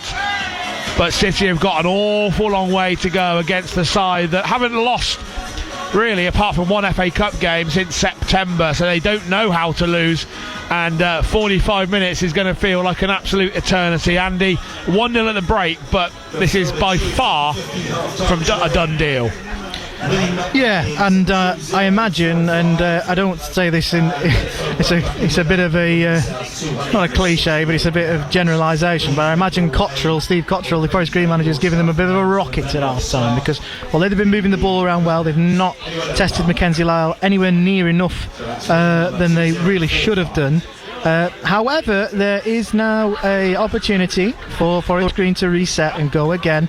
They've been playing some good football, not quite getting there in the second half, but there's plenty more on the bench. You look at the bench and they've got Liam Sercombe, who we spoke about, Joe Quigley, Harry Cardwell, who was on fire for Southend United last season, and if they bring him on alongside Doidge, you get the impression that they could be in for a pretty busy afternoon. And there's 45 minutes though standing between these two teams and the quarter-finals of the Isuzu FA Trophy. There's not many goals in the FA Trophy so far, Andy, as well. Just a couple of teams leading. Woking leading Gainsborough, Rochdale 2-0 up at Worthing. All the other games, apart from here, are 0-0 at the moment. Well, we're back underway here at the M Group Stadium, and Forest Green have us underway. They're shooting now from left to right towards the Cypher Stand, or the Shed End as it's more culturally known here at Oxford City Football Club. Oxford City, no changes at half time for either side, I may add, going from right to left towards the clubhouse end here, which is now looking a little bit more blue, with our side to the right looking very green indeed, with the shirts and scarves that are sticking out. It's not been the longest journey that the Forest Green fans will make all season. It's been a pretty good draw for them in terms of geographic reasons. Innes brings down Josh Parker, and he's just suddenly signalling to the referee to say watch what he's doing. He's basically saying that he can both of them were at it. The referee's given a free kick to Oxford City. Coyle wants to take it quickly, but the referee is not letting him. Well, it's going to be an opportunity here for Oxford City to fling one into the box, even if they didn't really want to do that. Ashby's just he's not happy. He's not happy because they wanted to get the game underway quickly and the ball was played down the line, but the referee wasn't ready. He signalled as though the ball was moving. It certainly wasn't moving, and it meant that it's allowed Forest Green to get numbers back behind the ball. So there's a high line for Forest Green. Everyone's standing on the edge of the box. There's a few early movers. Coyle, left-footed cross in towards the box. It just rises over the head of Andre Burley, and he's headed away by a green shirt. Tom Scott will try and shepherd that ball out for a throw-in, and then doing so, he's hustled and harried and shoved in the back, and it's going to be a free kick rather than a throw-in, and that's a bit of a cheap foul to give away from Charlie McCann, because he didn't need to make that foul. He could have just let that go out for a throw-in, and there'd be nowhere near as much direction on it than a free kick. Well, City have one anyway, so they need to make the most of it, and it is Josh Ashby who is standing over this one. A little clip ball in towards the area. Corey Andrews is there, chests it down. He's just looking for another blue shirt but can't find one, and Drew is forced to go all the way back to Ezra Nolan. He clips the ball into the skies, headed back by Robson, headed back again by Drew. A little bit of head tennis, and then Tozer gets in on the act. Ashby eventually brings the ball down to Parker. He has a shot. It's speculative at best, and the finish on that effort matches that description of the shot. It goes flying high over the crossbar and over the stand at the clubhouse end. Yeah, a couple of early fouls though, a couple of cheap early fouls, and City maybe just starting this second half just slightly in the ascendancy, but Steve Cottrell's got so many options available for him on the bench if it remains 1-0 for too long, and it'll be a long second half if it remains 1-0. I get the impression that Oxford City need at least another goal. At least another goal. But, as you say, at the moment, and I'll keep saying it because I do get that horrible feeling I'm not going to be able to say it for long, because here come Forest Green as Nolan heads the ball out, throw into Forest Green midway through the Oxford City half. They're just shaping up whether to take this quickly. Tozer's just staying away from it here at the moment. Osadibi back to Innes. Forest Green fans starting to get behind their team now in the Cypher stand. Osadibi shifts his body one way, gets away from Potter, finds May, another sumptuous pass over to the left hand side. This time it's cut out by Aaron Drew. Another throw in, and Ben Tozer will make his way up for this one. I think he's just trying to shake to Charlie McCann that he wanted to take that one. So here we go.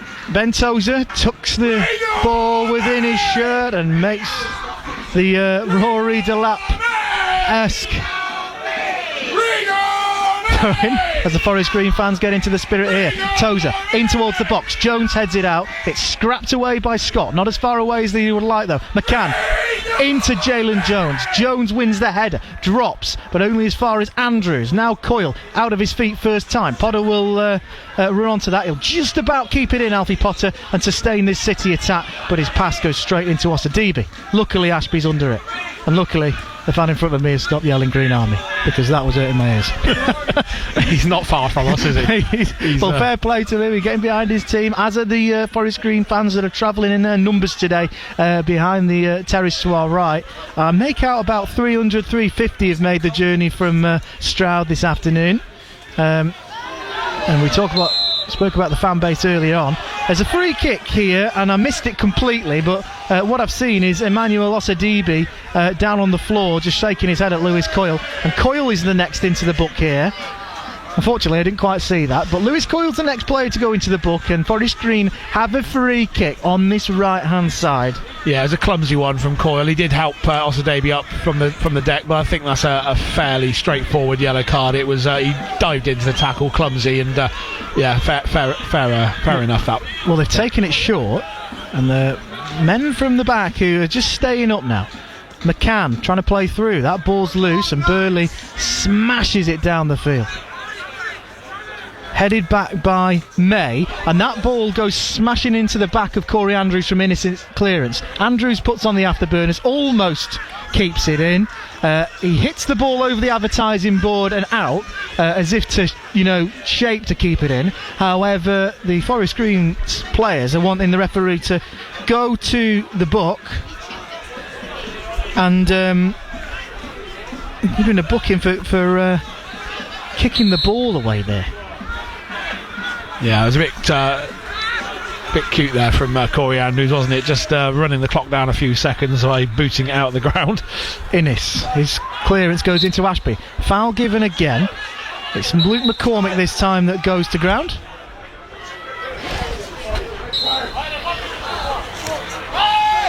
This game getting a little bit bitty. The referee certainly isn't going to let play continue without him. He's done that a couple of times. He's not letting the free kicks being taken. He's managing the game. A little bit tetchy, I'd say, as well, Andy, at the minute. A couple of clumsy fouls from both sides, and referees have been on top of it so far, but just needs to keep a tight rein on proceedings for the next 10 minutes or so, I think. Yeah, so Steve Cottrell, he's got his little notepad, he's at games, and he's constantly writing notes down of the first half. He would have said a few things. He's opted to stick with what he's got, as that ball from Drew goes in between Parker and Andrews, and possession will flip to the green shirts of Forest Green Rovers. Potter just about gets in front of his man. Andrews to Ashby.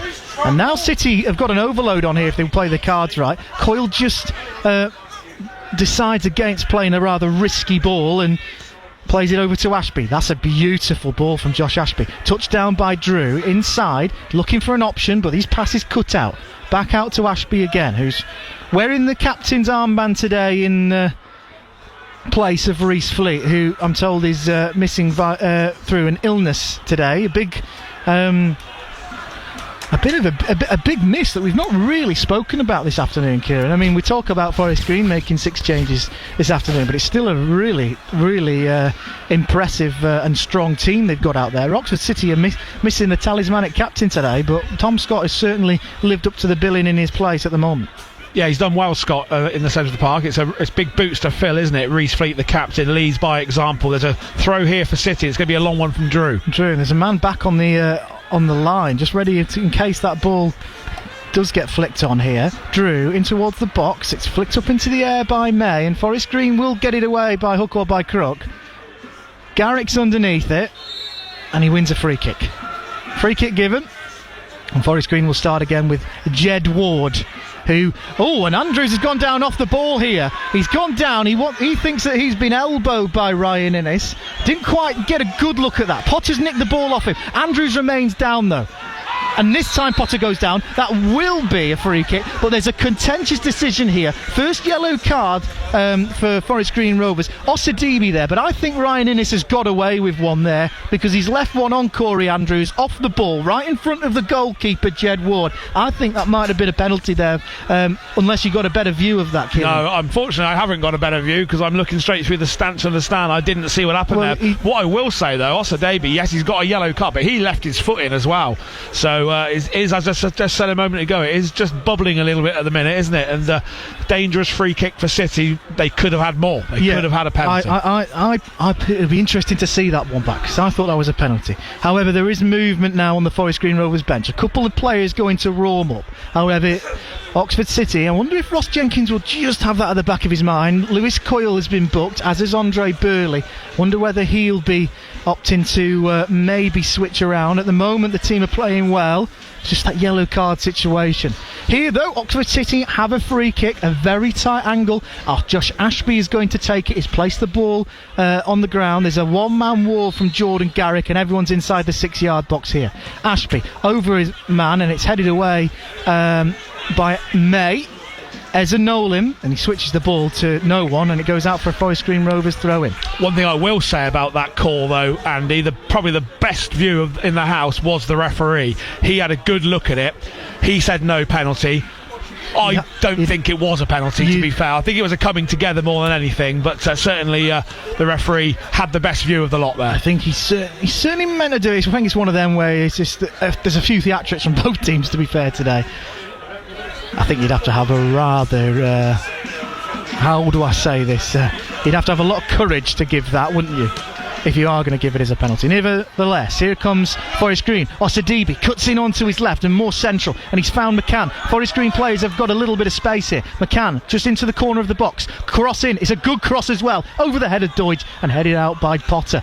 And Parker will pick up on the loose ball. Parker just plays it into the channel. It won't reach Corey Andrews no matter how hard he tries, but that's not awful from Josh Parker, who's just relieved a little bit of Oxford City pressure with that pass to Andrews, which has gone out, but albeit we can call it a clearance now. In National League North, Hereford have levelled against Brackley. Hereford 1, Brackley Town 1. That's on the BBC Sport website and app if you want to listen to that one. Here at Court Place Farm, the M Group Stadium, it's still Oxford City 1, Forest Green Rovers 0. It's Forest Green who now moving the ball well here, and here's May across to Innes. Few cries of shoot. Rather speculative, but here's Osadibi, who's a lot further up the pitch now, as is Innes, the centre half. Cross in, and it's a good cross, and it reaches Doidge, but his flicked header will go out all the way over on that opposite side for a throw in. 10 minutes gone in the second half, and it's another chance for me to say Oxford City 1, Forest Green Rovers 0. But it's at the moment, it's the Forest Green Rovers fans that you'll be able to hear behind that goal, making the noise. They're getting behind their team. In Division 1 South of Southern League, Exmouth now leading Didcot 3-1. Exmouth 3, Didcot Town 1. Tame United still level with Hertford. In Division 1 Central, Tame United still level with Hadley. North Lee trail Hertford by a goal to 0 in Division 1 Central of the Southern League. Here's Innes. Inside the centre circle for Forest Green Rovers. It's just them attacking a 11 Oxford City shirts at the moment who are sitting in deep trying to soak up the pressure. Tozer over to the left now. Forest Green will keep coming forward. Here is Garrick, who's getting his first touch of the second half here. Good ball into McCann. He's met by the challenge of Josh Ashby, and City will just try and play their way out here. Drew, sprayed ball over to the left, and it's headed away by Osadibe. He'll chase after that, but he's not going to get there. Don't think Usain Bolt would have got to that with the pace. Coyle, is he going to take a quick throw in? I think he might just play it back to Eza Nolan, and he does. And now Oxford City will just have a little bit of a spell with the ball here. Jones, Ashby comes to take the ball. Clipped in, looking for Parker. Innes rises highest to head away, and there's a little bit of an opportunity here for Forest Green to drive forward through Garrick. He's played it over to the left. That ball is just a little bit suspect, and despite the best efforts from Charlie McCann, Andre Burley's just got his body in front of his man there and shielded it out for a goal kick here. I'll just clarify some scores. It was Northley 1, Welwyn Garden City 1. Oluwa Shoyoi has equalised for Northley. They trailed Welwyn Garden City, the bottom side, Northley, but they are level. Tame United's game is still going on at Hertford. That's 1-1, and Kidlington trail Hadley by a goal to 0. Mackenzie Lyle's goal kick is cleared all the way down the pitch, and it's away. Ashby takes the ball down. It's clips out of him by McCormick. And now Forest Green will have another chance to run up the field and try and land a glove on goal. Innes, ball over to the right. Osadibe controls it just on the halfway line and brings it into the Oxford City half. He'll cut back, and we're getting ready for two Forest Green Rovers changes here. So Steve Cottrell isn't going to wait until a few more minutes to make the changes, and he's going to be the first manager to blink first here. We'll bring you the news of those changes when we see the fourth official's board. Here's McCann. Maybe he'll make way because he's been out of the team for a long while. It's a good chance for him to get minutes, but we'll see. Still, though, Forest Green have the ball. They'll try and attack via the left. Garrick goes shoulder to shoulder with Drew, just staves off his man, and McCann here is here with the ball. Osadibe, he's cutting in a lot more in this second half from his right wing back position, and he's played it out wide to Knowles. Knowles skips past one, almost skipped past Ashby. The ball flutters between two players. It hits Ashby's hand. I think it was ball to hand, but it's bounced out to Osadibe. Osadibe to the byline, sends a cross in as Nolan smashes the ball out of play. Throw in deep inside the Oxford City half. A chance for Ben, but to get those arm muscles out to launch one into the box, but we're going to have these substitutions first, and it's Garrick that'll be replaced by Joe Quigley in the first change. So a little bit of a change, I think, in shape for Steve Cottrell. It's a striker for a winger, an attacking change, and the second one is Kyle McAllister will be coming on in replace of Luke McCormick. So he's starting to show the big guns here, Steve Cottrell. He said in his pre-match interview that, you know, the interviewer was saying it's a good chance to rest some first team players, but he was speaking about the importance of consistency and momentum, and they've not been beaten for a long time for Forest Green, and he's very keen for that to continue today. So expect no punches to be withheld from Cottrell in this second half. Yeah, they've got this long throw to come in, but that we've had the whistle as well. Ball to hand was definitely ball to hand. There's no way that should have been given. Tozer launched in towards the box, and it's headed away by Jones, only as far as May. Back to Tozer, first time pass into Knowles, crossing towards the box again. There's hustling and bustling going on. It's met by a Green head first. It's bouncing around in the area. Who can get there first? It's a Forest Green man. It's Adam May, and he's blasted over the bar. Well, the good defending, it has to be said there. City getting numbers back behind the ball, but that was a real sort of mishmash of shots at goal and almost snatching at the goal, and then, as you say, Adam May hooked it over the bar from close range, and Kai Mackenzie Lyle just asking for another ball because that other one has again gone out of the stand. I don't think that he'll be in too much of a hurry to take it, but he'll be told to get a move on by the mass ranks of Forest Green Rovers fans away to our right in an unsegregated game, which is always very refreshing at this level. Yeah, I think Forest Green are a good club for that. They're making some noise. There's no ag between the two teams at all, and Oxford City will always try and keep segregation open if they can here. And to be fair, I think there's more on that subject. So I think there's more ag happening when there is segregation. It puts a divide between the two supporters. We've not had a problem with it this season anyway. But here come Forest Green again. The ball just keeps going out, and then as soon as they get the ball back, they'll start another attack, and they'll come forward here, and there's a chance. There's a really good chance for Knowles. He's on the edge of the area, cuts onto his left, moves it out to McCann. McCann shoots, it's blocked and just about hooked away by Oxford City. Parker into Andrews. Andrews shifts his body in front of the ball and does really well to get in front of his man and win a foul there. Yeah. Again, it was a little bit soft. He goes in through the back of Andrews, but he's done really well there. Parker's ball was just behind him, got his body in front of the man, wins a free kick, and that is just more than a free kick because it will help relieve what's been a really good spell for Forest Green Rovers. Yeah, he's drawn the foul, and I think there's a yellow card as well there. I think it may have been Innes got the yellow card. But I don't think it's a yellow card. I don't think it was a yellow card, but he definitely gave a yellow card. Yeah, I think the referee has gone to his pocket though now, so he's going to have to keep going to it. He's got to be consistent, hasn't he? Yeah, I'll reiterate. I wonder whether Ross Jenkins will bear that in mind when it comes to Coyle and Burley's bookings and substitutes, and that ball from City's free kick. It keeps going out. I think they've just got to look after the ball a little bit more, Oxford City, because like I said before, as soon as that ball goes back into a green shirt, they're creating an attack straight away. And they don't want to be defending. They just need a little bit of a spell with the ball here, or just take the sting out of this game, because Forest Green Rovers are building momentum. But it's City with the ball at the moment through Scott. Nutmegs his man, comes forward. That's going to be a free kick, and it is. I've got to say, I don't want this to go to penalties, because City's reputation and record from the spot over the last couple of years has been pretty diabolical, Andy. I think they've tried every single which way but loose to get a penalty taker, and no matter who takes them, they seem to be missed. So last penalty shootout was against Plymouth Parkway in the FA Trophy last season. Did they win it? And they lost. The last penalty they had against Kidderminster Harriers last Saturday, Josh Ashby took it and missed, so I think Ross Jenkins and Oxford City will be doing everything they can to avoid a penalty shootout.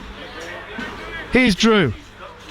Tries to cut through a sea of green and can't find the ball, and the ball goes out in front of the Oxford City dugout, and for a Forest Green Rovers throw in. And Josh Ashby's going to get booked here just for shoving his man off the ball. It's another sloppy yellow card to give away there. He withheld the ball, Josh Ashby, and there's that little handbags after the little pushing and shoving. But here come Forest Green, and they're in here, and they're in through the substitute Quigley. Ball towards the back post, and lingering there was Tom Knowles. Luckily though for Oxford City, so was Lewis Coyle, and he just gets his knee or his quad just to hook that away. Still the throw-in's taken quickly by Osadibi. Cross in from Osadibi, out by Potter, only as far as McAllister. Quigley again, out by Jones, and there's Andrews. He goes tussling with Tozer, and Tozer this time comes out on top. Goes back to the goalkeeper Ward, and they'll start this attack again. It's relentless pressure at the moment for Oxford City. Forest Green Rovers knocking at the door. They're looking for a way back into this one. 65 on the clock. Oxford City 1, Forest Green Rovers 0 in the 5th round, or last 16 of the FA Trophy. National League North Hereford now lead against Brackley Town. A penalty's been converted. Hereford 2, Brackley 1. And as I said earlier, that is on your BBC website and app if you want to catch that one from our colleagues at BBC Hereford and Worcester. Here's Osadibi. Goes shoulder to shoulder with Coyle. He's just come out with the ball. Osadibi's done well. Clips inside. He's on the byline. He just can't keep it in. And Osadibi was getting pushed and pulled there. And I was expecting him to go over. And if he did go over, I was expecting the referee to point to the spot. He's remained honest there, to be fair, Osadibi. He has. Yeah, I wonder if he was has. a little bit cheeky. He might have just won a spot kick there. I think so. I think that he was being fouled, I must be honest. And he stayed in his feet. And because of that, he didn't win the penalty. And honesty maybe not the best policy on that occasion. Well, I'll give him credit for that, because fair play to him, because I think if I was a footballer I'd be going down there. I can't say the same, but there's no guarantee the referee would have given it anyway. Here's Doidge, just manages to shield the ball out. He's surrounded by a few Oxford City shirts, but he's clipped the ball forward, and Jones and Quigley now are in a foot race. Run by Quigley, goes shoulder to shoulder with Jones, plays the ball inside the box, and Kai Mackenzie-Lyle, the goalkeeper for Oxford City, is equal to that. He's aware of the situation and rushes off his line to win that ball. But we are getting a bit tetchy here, and there are still Well, 23 minutes to go and stoppage time. We've got about 25 at least minutes, you'll have to say. You just wonder how long Oxford City can go on like this. They're holding on for dear life at the moment, but can they catch Forest Green on the counter-attack, which is what they did so well in the first half? Coyle. Ball in towards the box. Oh, he's left, and here's Andrews, and Andrews has a golden opportunity. He did just that, Kieran. He snatched at it. I don't think he expected the ball from Coyle to land at his feet that easily, and when he did, he's done exactly that. Snatched at it is the perfect description, and it goes straight into Jed Ward's mid-drift. Well, that is a big chance, and you need to take those chances because there's not going to be many of them in this second half. That was one of them, though, and it's gone begging.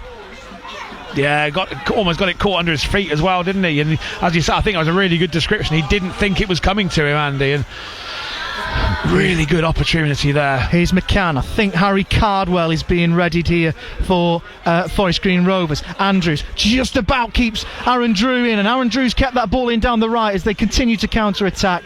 And has that ball gone out for a corner or a goal kick? It's gone out for a goal kick, and we're going to have that change now for Forest Green Rovers. Harry Cardwell's going to come on, I think, for Christian Deutsch. Christian Deutsch is coming off, Cardwell coming on. Harry Cardwell, formerly with Southend United, and another striker coming on. You're listening to BBC Radio Oxford on 95.2 FM and Preview Channel 714. And on your DAB digital radios, Oxford City still leading Forest Green Rovers by 1-0. We're into the 69th minute of the game. Looks as though Kai Mackenzie-Lyle has got a little bit of cramp, and he's being treated there by Chiez Enolim, and the physio comes on as well. He hasn't had an awful lot to do today, Kai Mackenzie-Lyle, but and it's not a warm day by any stretch of the imagination, but he's gone down with cramp and just stretching off his right leg, and that was a real opportunity. That was a real opportunity for Corey Andrews, and he just had more time than he thought. I don't think he was expecting the ball to fall at his feet on the right side of the 6-yard box, and it almost sort of just bounced off his shin almost straight to the goalkeeper, and that was a real chance. And in games like this, City need to take the chances when they come their way. You haven't missed any action because the substitution's taken place. Mackenzie-Lyle is okay to continue. It will be a goal kick to Forest Green Rovers eventually as we tick over to 70 minutes. 20 minutes plus stoppage time separating Oxford City from a place in the quarter-finals of the FA Trophy. Goal kick taken short to Adam May, who's going to open up his legs and then find Osadebe on this right touchline. Osadebe back into that man mountain Ryan Innes, who plays a square pass to his centre-half counterpart Ben Tozer, the former Wrexham man. Over to the far side, and Forest Green just playing a little bit of that keep ball again, as they've done so well in this game, but it hasn't really paid off for them so far, and in fact they've given it away to Andrews. Andrews threads the ball through to Josh Parker. Parker's through on goal here. Chance for Parker. Oh, he's missed an absolute sitter there, Josh Parker. Through on goal, one-on-one with the goalkeeper, and he's smashed it over the bar. He really should have done better there, Andy. Will they live to regret that? There's two chances now, isn't it? Parker did really well to burst through on goal. Oh, you're just backing him to score every time, aren't you? I wonder if he'll be having nightmares of that, because that could have been Oxford City 2-0. Oh, that what was a chance. Best what a chance of the game, and now City have got defending to do at the other end. Hacked away, but City really should have been 2-0 up there without a doubt. Parker hitting the ball over the bar, one-on-one with the keeper. Now it's with Adam May on the edge of the penalty area. Deflected off of Jalen Jones, and Osadebe picks up the loose ball, finds Innes, who in turn finds Adam May. May to Tozer. Tozer over to the left side again to McCann. City defending deep, but they really should now be 2-0 up after that blazing miss there. And now there's a chance to shoot. Is the opportunity. Ooh, great effort from 30 yards out from Tozer. Kai Mackenzie-Lyle diving away to his left, and it's gone wide of his upright. I say, I think it went a little bit wider than I thought at first, but as soon as Tozer's gearing up to take that shot, I'm thinking he's got this in his locker. I've seen him do it before for the likes of Wrexham and Northampton up the road. and I was just holding my breath there, but it's gone wide. But we've got 18 minutes plus stoppage time left, and it's like we're playing in added time, isn't it? It is literally all Forest Green Rovers at the moment. Oxford City putting bodies on the line here, but at the moment, I said it before, I'm just not quite sure how long they've got this in them. Well, they need to keep defending as hard as they can, because there'll be more chances. Tom Scott from distance. It's going to be an opportunity. The goalkeeper fumbles and then he claims it, and I think he's gone out of play. No, it hasn't. The goalkeeper fumbled it and he rolled and slid towards the byline, but the referee was right on top of that and he said he kept it in. But that was a great shot from distance from Tom Scott, and now we're breaking up the other end again, and City need to try and take some of these chances that they are creating, because they're few and far between. Yeah, he struck it well, Tom Scott. He really got the strike well. He struck it sweetly. Ball over the top. Kai Mackenzie-Lyle comes out of his goal and volleys it out of the box. Forest Green regain possession. There's a bit of head tennis going on over on the far side. Played now onto the deck with Kyle McAllister, the substitute for Forest Green, who still retain possession. Ball out to this right side to Manny Osadebe. Osadebe chips the ball over the top of Alfie Potter. Oxford City win it back, and now Corey Andrews can open his legs up, and he's advancing towards goal. He gets past Tozer, but doesn't get past Innes, who tiders up the loose ball, and he now opens his legs up and brings it over the halfway line. Over to the right hand side to Tom Knowles. Knowles has got Chiesa Nolan for company. Knowles got three Oxford City players around him. Good defending there from the three, from Tom Scott, from Alfie Potter, from Lewis Coyle and Ezinolim, and then it's going to go out of play for a throw-in off Osadebe. 16 minutes to go plus stoppage time. Still Oxford City 1, Forest Green Rovers 0. But I have this feeling, Andy, I just have this feeling in my waters that will they rue one or two of these missed opportunities that they've had in the last 10 minutes? I don't want to come across negative, but I have to agree with you. Even though Oxford City are winning, with the chances that they've been presented to them and spurned, you've got that feeling it's not going to be your day. I hope I'm wrong. Ooh. Oh, that's a bad one. He's there. Done that again. Absolutely. It's Innes again. Innes has caught the Oxford City man there. He's already been yellow carded as well, I think. So Andrews is going over there to McCann. I'm not quite sure what's happened. He did that to Andrews. He's elbowed Andrews, and maybe it wasn't a penalty, but he's left one on him. He's left one off Potter there. Referee's just needing to, de-escalate the situation, because tempers are starting to flare here. There's going to be a change made for Forest Green Rovers. I just can't quite see the board. I think it's Liam Sercombe, the former Oxford United man, who's going to come on. It's going to be a booking for Innes, nothing more, nothing less. Well, therefore, that has answered my question as to whether it was Innes that got the yellow card a bit earlier, because it clearly wasn't, because he's getting a yellow card for that challenge. Coyle's just remonstrating to the official that he's elbowed him, and he has gone like that with his elbow, hasn't he? It's dirty tricks from Innes. Tozer, Andrews and Parker just having a chat with each other. Tozer's having a little bit of to and fro with Andrews. I think we're starting to he's just having a bit of a laugh with Corey Andrews. I wonder whether that will just add a little bit of spice to this game and a little bit more to the Forest Green attack or the Oxford City attack. Let's see. I don't want any more spice in the game. I want this to drift out. We had 90 minutes, Yeah, just want this to drift out calmly for a 1-0 win, but it ain't going to be like that. City with this free kick, so this time Innes does go in the book, so I'll try and work out who the yellow card was shown to a bit earlier for the foul on Josh Ashby, because clearly it wasn't Innes. The referee showed the card to a whole group of Forest Green players. Free kick from Ezelo, and that's going to flick off the head of Aaron Drew, out of play over on the far side for a Forest Green Rovers throw. 76 minutes gone. Still, I keep repeating it, still Oxford City 1, Forest Green Rovers 0. And I guess as the time ticks down, maybe Forest Green will start getting a little bit more desperate perhaps in their attacking play, but City are creaking. But they're holding on at the moment, but they've still got a lot of work to do, and we do not want a penalty shootout.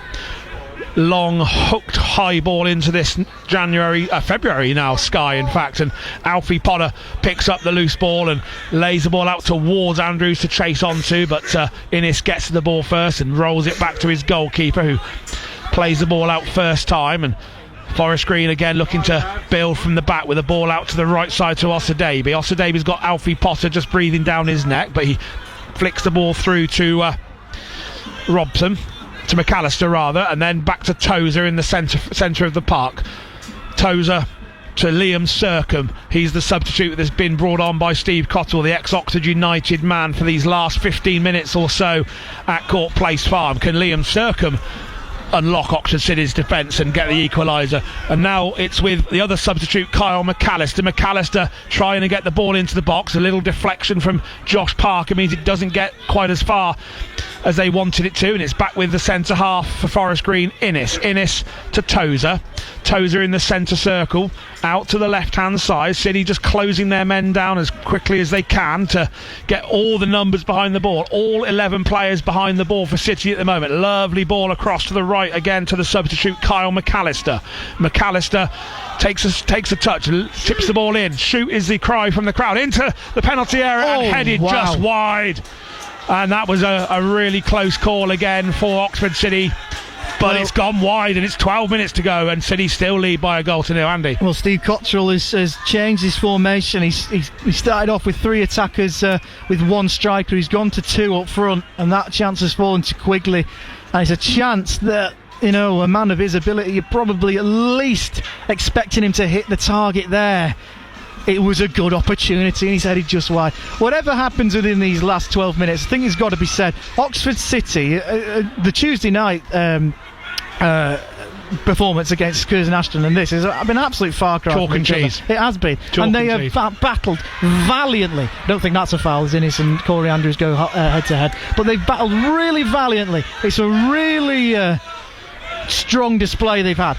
Can they hold out for the last 10 or so minutes? You've got to say that the side that City are playing against now is probably more what you would akin to a first choice 11 for Steve Cotterill, because he has thrown the dice 4 times and brought on 4 players that started last week. So they are throwing the kitchen sink at City in these last 10 or 11 minutes plus stoppage time. But City still leading by a goal to nil at the moment, but they have more defending to do. That's good defending. And now Corey Andrews fluffs his lines there. He tried to lay the ball out to Aaron Drew, but slightly misplaced it, and then it's actually played off a Forest Green man, so it is going to be an Oxford City throw as we head into the last 10 minutes here at Court Place Farm. Yeah, Ashby's going to remain down here. He's just taking a little sore one. I just go to say that, you know, last 10 minutes you start speaking about man of the matches, don't you? You could go to any Oxford City player for how they played today, but I think for me, Josh Ashby and Tom Scott, any one of them, they could get it because they've been superb. Lewis Coyle could be a good shout as well. He's had a really good game, the City left midfielder. But yeah, I think Ashby, you know, the really good delivery for the goal as well, and led by example today, hasn't he? Yeah, I'm just looking over to the red stand, don't know what else to call it, at Court Place Farm, and all the Forest Green reserves aren't even involved today. Ball given away. Now there's a chance for Coyle, breaking forward. Coyle in towards the edge of the penalty area. He's closed down by 2 Forest Green men. Finds Potter, back to Coyle again. Coyle, little ball in field, over, hits past Josh Ashby, but Parker picks up the loose ball, finds Burley dummies and gets past his man, back to Parker. Parker thought about a shot there from a long way out, and then he does have a shot. Underside of the crossbar. It hasn't been cleared yet. Oh, goodness me. Josh Parker from 25 yards has slammed it against the underside of the bar. It's bounced the right side of the line as a Forest Green perspective, but that was a terrific shot from Parker. And that was so nearly 2-0. Well, how Oxford City haven't scored a second or even a third today is beyond me, because Parker hit that so sweetly. Beautiful and it looked shot. Destined for the back of the net, and he's hit the upright, and I think he's hit the upright or the post or whatever, but I think it's come down off the bar, Andy. It's come down off the bar, and it bounced probably an inch or two the wrong side of the line from an Oxford City perspective. That was again really close to 2-0. 9 minutes to go, still leading by a goal to nil City, but they've got more defending to do as McAllister gets the ball out to the left touchline. City getting numbers back, ball across, and I think it's gone out of play for a goal kick. Indeed it has. Another change, and we are going to see a 5th Forest Green Rovers change. Harvey Bunker is going to be coming on, and let's have a look. Sean Long is going to be coming on. Osadebe going off, and Sean Long coming on for Forest Green. Last throw of the dice perhaps for Steve Cotterill's men. I tell you what, if that Parker shot just went in, it would have been goal this season. What an absolute strike. It really deserved to no doubt it didn't cross the line, sadly, but it was didn't. a really good effort. It definitely didn't cross the line. There's no doubt about that, but He hits it so well. But you do get that impression going into the last few minutes that with all the chances that have been spurned, and we imagine this Forest Green onslaught to come very soon. Yeah, they're going to have a clear-cut chance, aren't they? That is going to test Kai McKenzie. Without a doubt, they're going to have a chance, and if they convert it, then City will probably rue all these missed chances, because although it's been predominantly a Forest Green Rovers masterclass of passing and they're a really good side and City have really had to soak up the pressure, you do feel that there will be a chance for Forest Green and they will probably have to force a save out of Kai McKenzie-Lyle. I don't want to seem like I'm being too negative. When I'm saying that, I feel very negative because Oxford City have defended resiliently. We just know how good this Forest Green team can be, and they haven't been, but we've seen it against Chesterfield last season in the 88th minute where Will Grigg just picked up one ball and scored. It happened so many times last season. Let's see if Oxford City have learned the lessons from that. Throw into City. Aaron Drew going to launch this one in towards Jalen Jones. He wins the header, but pinging around in the penalty area. Forest Green haven't cleared it yet, and it's now back in possession with Alfie Potter. Potter turns and gets into the box, out to the right hand side, ball across towards Corey Andrews. It's headed up into the air, not cleared yet by Forest Green. Jalen Jones is in there. Jalen Jones has still got the ball. Is there a chance here? A shot from Parker, and it's gone over the bar again. And we are 7 minutes to go, and that's another chance gone begging. Oxford City still leading by 1-0. First change for Oxford City. Coyle's gone down injured and he's going to have to come up here. Freddie Wilcox, the young man on loan from Cheltenham, he will be coming on again. Lewis Coyle's just been trying to go off the long way. He's got, all the tricks in the book to waste as many seconds as he can. And I was saying in the first half about there was a bit of a debate about a minimum of 1 minute and how we're allowed to take it'll be that. 8, I guarantee you. It could be something like that. But Coyle goes off, but he's been superb today, Lewis Coyle.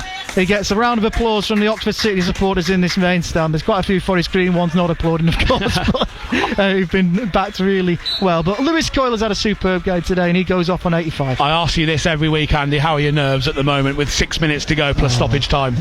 It's a cup win in the quarter-finals. The furthest Oxford City have ever been in the FA Trophy is the quarter-final stage a few years back, where they were beaten in COVID with no fans away at Notts County. And the prize money and just the cup run in general for a team like Oxford City, it just does so much. It probably doesn't mean as much for Forest Green Rovers. Probably not, but I would also say, as you mentioned at the start of the game, the draw could open up a little bit because there was a lot of national Premier sides that have been knocked out of the competition. As you mentioned, Forest Green were the red-hot favourites to go on and win the competition, and there's 12 National League sides already out of the competition, plus whatever happens today. If City can hold on for a famous win, quarter-final on the 1st of March and 2 rounds from Wembley, but we're still a long way from that. There's probably at least 10 minutes to go. 5 minutes of normal time plus stoppage time. Oxford City 1, Forest Green Rovers 0. Throw into Forest Green Rovers again. I think the onslaught starts now, doesn't it? It does indeed, and as I say, McKenzie-Lyle hasn't had a save to make and he will be forced into a save. Will it be now? Jalen Jones wins that aerial tussle, but Forest Green back in possession on the edge of the box. Still a chance here. Still into the penalty area for Forest Green. Ball across, zipped over the bar and out of play. Good play by McCann. It was. He did really well. He showed Josh Parker a kipper. He thought he was going to cross it and then right at the last minute cut across with his right foot and wiggled into the box. And he did really well with the shot, to be honest, and just couldn't quite work Kai McKenzie-Lyle from the tight angle. I don't think Kai McKenzie-Lyle was very pleased there that Sean Long raced to get the ball back to McKenzie-Lyle, so he can't waste a bit of time and just amble over to pick it up, because the Forest Green substitute got the ball back to the City goalkeeper pretty quickly. Goal kick then to City. Can they hold on? 4 minutes to go plus stoppage time. Into the February night sky it comes as the descending gloom gets darker and darker, and the floodlights are shining down brightly here at Court Place Farm. Throw into Forest Green, but it's deep inside their own territory, almost by the corner flag in fact, so from that side of things it's in the right part of the field, but there's still going to be a chance for the visitors. Second in the National League, as we've mentioned, and looking to get themselves back into the Football League, the EFL, at the first opportunity, and that will be their their main priority this year, without a doubt. But they won't want to lose out to a struggling National League North side. Well, there's a change being readied here, and it's Cole Pakawa that will be coming on, the former QPR man, and it's been Oxford City. He's been out with an injury. Yeah, he's been out for a while. He's going to be readied. It's going to be a defensive change, that for sure. But Pakawa is being readied. Right, and now there's a chance for City to break again. Oh, it's hit the back of Corey Andrews' heels from Josh Ashby's through ball. He almost picks a perfect pass there, Ashby, but it clipped the back of Corey Andrews' heels, and it allows Forest Green to come away with it again with May.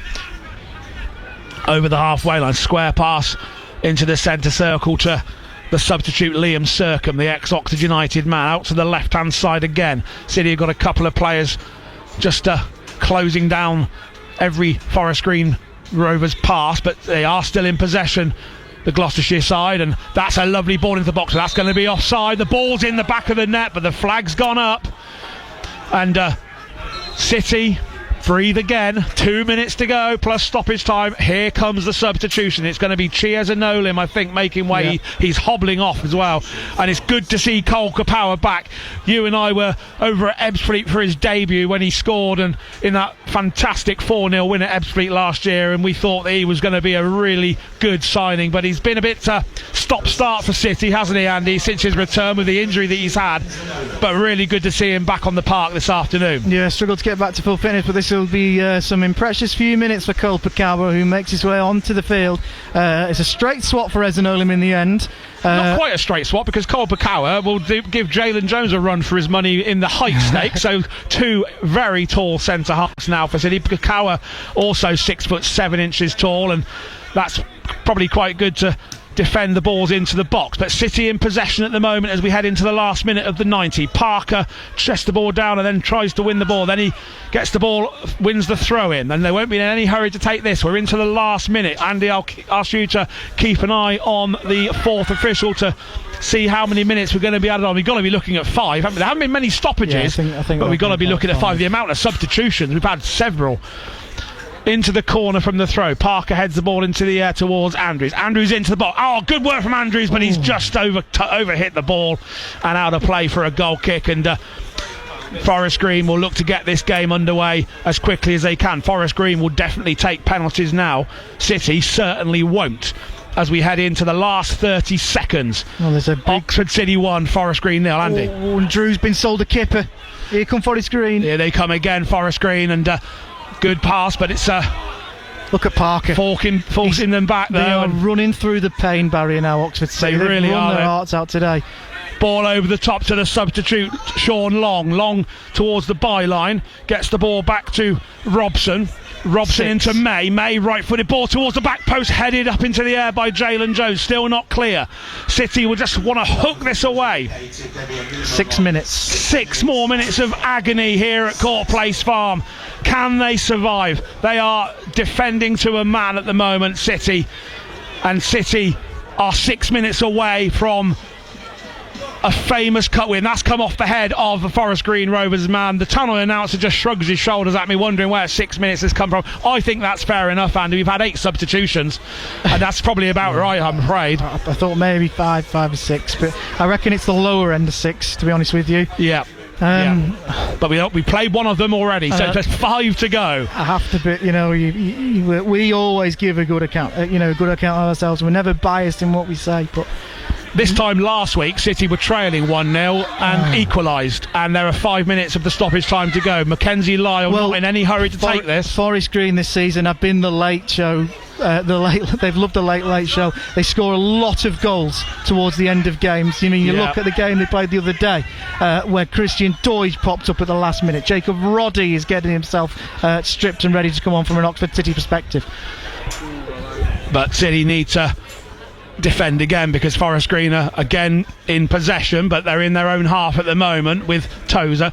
Tozer is going to put the ball through to May, back to Innes, 6'7" tall Ryan Innes. City defending for their lives. Back to Innes again. They're not getting it forward at the moment. Square pass across to the captain Tozer. Tozer will open his legs and advance over halfway, over to the left hand side. City have got everybody bar Josh Parker behind the ball at the moment. Back to Innes again, who just takes a touch and finds Tozer again. Tozer.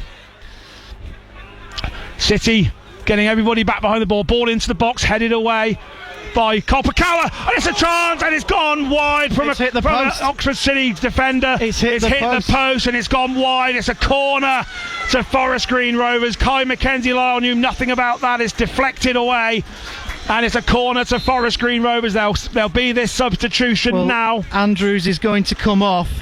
He's run his heart out today, Corey Andrews. That is a defensive change. It's a striker in Andrews off, Jacob Roddy on. But that was a great block from Kolpakawa. Yes. And just for a second it looked like it had outfoxed Mackenzie-Lyle, but it's the other side of the post. There's going to be a corner now. Everyone forward for Forest Green Rovers, bar one man, Jamie Robson. To be fair, Jed Ward he's in the centre circle here. He was tempted, wasn't he, for a minute? Substitution's been made. Roddy will get himself into the box to defend this corner. 93 minutes on the clock, 3 minutes of the stoppage time to go. Can City hold on for a famous win? They need to defend this corner, though. Kai Mackenzie-Lyle making himself big. It's going to be an outswinger towards the back post, headed up into the air by Kolpakawa, but only as far as a Forest Green Rovers man. Out to the right hand side to the substitute Kyle McAllister, back into the box. Players go down under challenges. It's gone out of play for a goal kick, and they won't be in any hurry to take this one. 3.5 minutes of the 6 added on. This is getting very close, Andy, dare I say, to a famous FA Trophy victory. But there's still time for Forest Green Rovers. I've been stung so many times last season. Yeah. Kieran, I don't want to say it. I don't think so. This Forest Green team are going to keep going to the bitter end. Hopefully Oxford City will too. Kai Mackenzie-Lyle places the ball down in the 6-yard box. The clock ticks over to 94 minutes now. 2 minutes to go. There'll be absolute nerves across the whole of the Oxford City supporters. Josh Parker goes down, no foul there. It's gone through to the goalkeeper, Jed Ward, who gets the ball out from under his feet straight away. Forest Green Rovers again advancing and surging forward. The substitute Sean Long cries for it from the right touchline, but it goes over him to the other substitute McAllister. Long gets a ball across the face of goal, and it's going to be over the bar and onto the roof of the net. You were nervous there, but I could see from my angle that was going over, Andy. We've got 90 seconds to go. I thought the same, and then I just saw Kai Mackenzie-Lyle, just wasn't sure. He wasn't sure. He came back and said, is it going over the crossbar? He gives you kittens, doesn't he, Kai Mackenzie-Lyle? But he's been fantastic in the last couple of months. He had a tricky start to Oxford City career, but he has been fantastic. Man of the match last week, and again, he's taking his time. We are into the last minute of the 6 added on by the referee, Greg Rollison. Oxford City 1, Forest Green Rovers 0 from the National League. Parker loses out in the air to Ben Tozer, and now there's a chance again for Forest Green to advance forward, but they're just forced back towards halfway. We've got Sean Long with acres of space on the right, but Tozer goes long. Aaron Drew hooks it over his shoulder. Anywhere will do for Oxford City. Handball as the appeal. Referee says no. Play continues with Tozer. Tozer, right-footed pass out to the right wing. City defending in numbers, and it's a goal kick to Oxford City. And there are 20 seconds to go at Court Place Farm. It's still Oxford City 1, Forest Green Rovers 0. Andy Gate punches the air, because I think that when this ball is cleared, I'm not quite sure if it's going to be that, because there's been stoppages. There was a couple time. Let's see what happens. But City need to go to the corner here, don't they, if they can? They do. They really do. Mackenzie-Lyle hasn't had a save really of any great note to make. He did make a save in the first half, but it was a good height for the goalkeeper. We are now into time added on in stoppage time. The referee, Greg Rollison's looked at his watch. It goes long towards Parker. Parker gets his shirt pulled. Free kick to Oxford City. They won't take this quickly. And I think, dare I say, that Oxford City are about to get a real cup upset. Yellow card has been given as well for the foul. I think I know where this ball's going, Annie, and it's going to go towards the corner. Jacob Roddy is on the left touchline. Well, Parker's gone to one corner. That's where Roddy's gone to the other. It's going to Roddy into the corner. It's gone over Roddy, I think, and that's not the greatest How long left? passes. How long left? With almost 7 minutes. Referees looked again at his watch. 7 minutes of stoppage time. Last chance saloon for the Gloucestershire side, Steve Cottrell's men, and there is the full-time whistle, and Oxford City have booked a place in the quarter-finals of the FA Trophy with a famous victory against Forest Green Rovers. Quarter-final on the 1st of March, Andy. I don't care who they get drawn against, but what a performance from Oxford City this afternoon. What an amazing performance. Forest Green Rovers have only lost in the FA Cup since September. They've lost in the FA Trophy this afternoon. Fantastic performance from Oxford City. A rearguard action towards the end. But Oxford City have booked their place in the last 8 of the FA Trophy. The final score here at Court Place Farm, I'll say it again, Pete. Oxford City 1, Forest Green Rovers 0. Oh, Kieran, what an afternoon. Tell me how the fans are reacting there. I'm getting high fives from the Tannoy announcer at the moment. He asked me to get a word into my commentary today. I didn't get a chance. It was far too exciting. But yeah, that's been a terrific performance, Pete. Don't forget, Forest Green Rovers are second in the National League. They haven't lost in the league since September. That's several months. Yes, the EFL is what they really want to achieve, get back into the Football League. But you don't want to lose an FA Trophy match against anybody. Sweet Caroline goes over the Tannoy. The City supporters have a massive smile on their faces. And that is, without a doubt, the most famous victory that I've seen at Oxford City for a number of years. They are 2 victories now from Wembley. Can it be possible? They got to Wembley in '95 in the FA Vars and lost 2-1 to Arsley Town. They are two wins away, and if they can get a home draw in the quarter-final, they've just beaten Forest Green Rovers. They can beat anybody at home if they perform like this. Will we have a trip to Wembley in May? Maybe a little bit too soon to hope for that, but as they said all those years ago with the FA Vars run, if you can dream it, you can do it. And I think Oxford City are just starting to dream. 1-0 to Oxford City. I absolutely love the sound of this, Kieran, and lovely commentary as well. Thank you very much for a fantastic afternoon and for sharing it with Oxfordshire. Oxford City, shall I say it now? Do you want to see you say it again? Go on, you can say it. I'm losing my voice, Pete. Into the quarter-final of the FA Trophy. That match coming, do you say at the start of March, Kieran, on the 1st of March? 1st of March. I think the draw will be made on Monday afternoon. And as I say, anybody at home, Ross Jenkins will take them. They've just beaten one of the best sides in non-league football. Yeah. So if they can get a home draw, who knows? That is the magic of the FA Trophy, isn't it? Hopefully we'll hear from Ross Jenkins in a little while, you think? I think we might do. I think he might want to talk to us today. With this one. Absolutely. I think he will. Kieran Bushnell, thank you very much to you and to Andy Gates. Good afternoon. It's Pete here on BBC Radio Oxford. Let's round up the 3 o'clock football for you. Starting with the Premier League, Bournemouth 0, Liverpool 2 is the final score. Bournemouth, in the opening 40 minutes, they hit the woodwork, they went behind to a contentious penalty, and they had a goal ruled out for offside. No wonder the Bournemouth fans singing, "The ref is a Scouser." No, it wasn't. But Liverpool had 9 points clear at the top of the Premier League, thanks to Mo Salah, a penalty in the first half, and a wonderful goal in the second from a Curtis Jones pass. Liverpool win 2-0. That's 21 goals this season in the Premier League for Mo Salah. Takes him to 178 above Frank Lampard. He is now the 6th Premier League top goal scorer of all time. Great win for Everton at Goodison, 4-0 winners over Leicester. A dream start for Everton. Bear in mind, they could hardly score under Sean Dyche.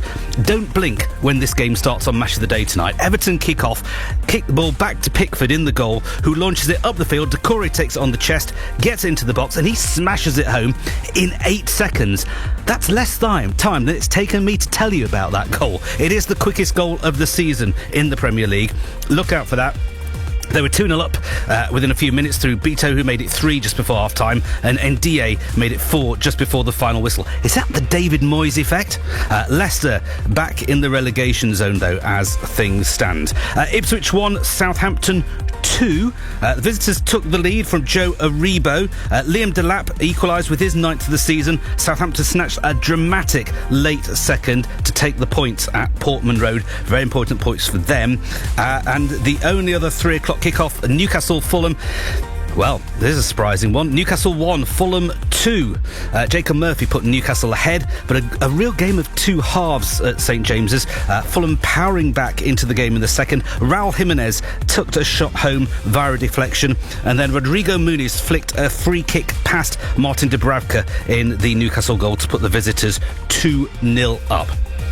The evening kickoff is at Molineux and is the West Midlands derby. Wolves against Aston Villa is a 5:30 kickoff. In the Six Nations, Scotland beat Italy 31-19. It's currently, he says, squinting at the telly. Ireland are playing England. They're about 20 minutes into that one. Ireland 0, England 7 is the latest score. Let's round up all the other local scores. Let's go first of all to, let's go to Hereford. Hereford playing Brackley Town in National League North. And here's Tim Carroll. Well, this was quite a match here at Edgar Street, but has finished in disappointing fashion for Brackley with a 3-2 defeat. Brackley took a one-goal lead into the interval, but Hereford levelled early in the second half before going ahead through veteran striker Andy Williams. But Brackley didn't fold and found a superb equaliser through Matt Lowe, his fourth goal in 6 games. In the final minutes, it was the visitors who were pressing for the winner, and then unexpectedly the ball went up the other end, and the winner came to Hereford in the 90th minute as Brackley just failed to deal with a long throw that came into the penalty area. Feels harsh for Gavin Cowan's side not to take something from this game, but it's finished here. Hereford 3, Brackley Town 2. Tim Carroll reporting. Thank you very much, Tim. Southern League Premier Division Central, it's finished Banbury United 2, Spalding United 1. Goals from Banbury's Janai Gordon and Alex Prosser. Into the Southern League Division 1 South, Exmouth 4, Didcot Town 1. Exmouth, Tombath, Callum Shipton, Landricum and Tombath again scoring. Warry got the Didcot goal in 38 minutes, but a 4-1 loss for Didcot Town. Hadley beat Kidlington 3-0 in the Southern League Division 1 Central. Hereford Town versus Tame United finished with a win for Tame, 2-1. Tame's goals from Ethan Lack and Finn Murray winning the game for them in the 88th minute. And North Lee managed to pull it back. They were losing at the break at home to Welling Garden City. It's ended 1-1. North Lee scoring in the 55th minute.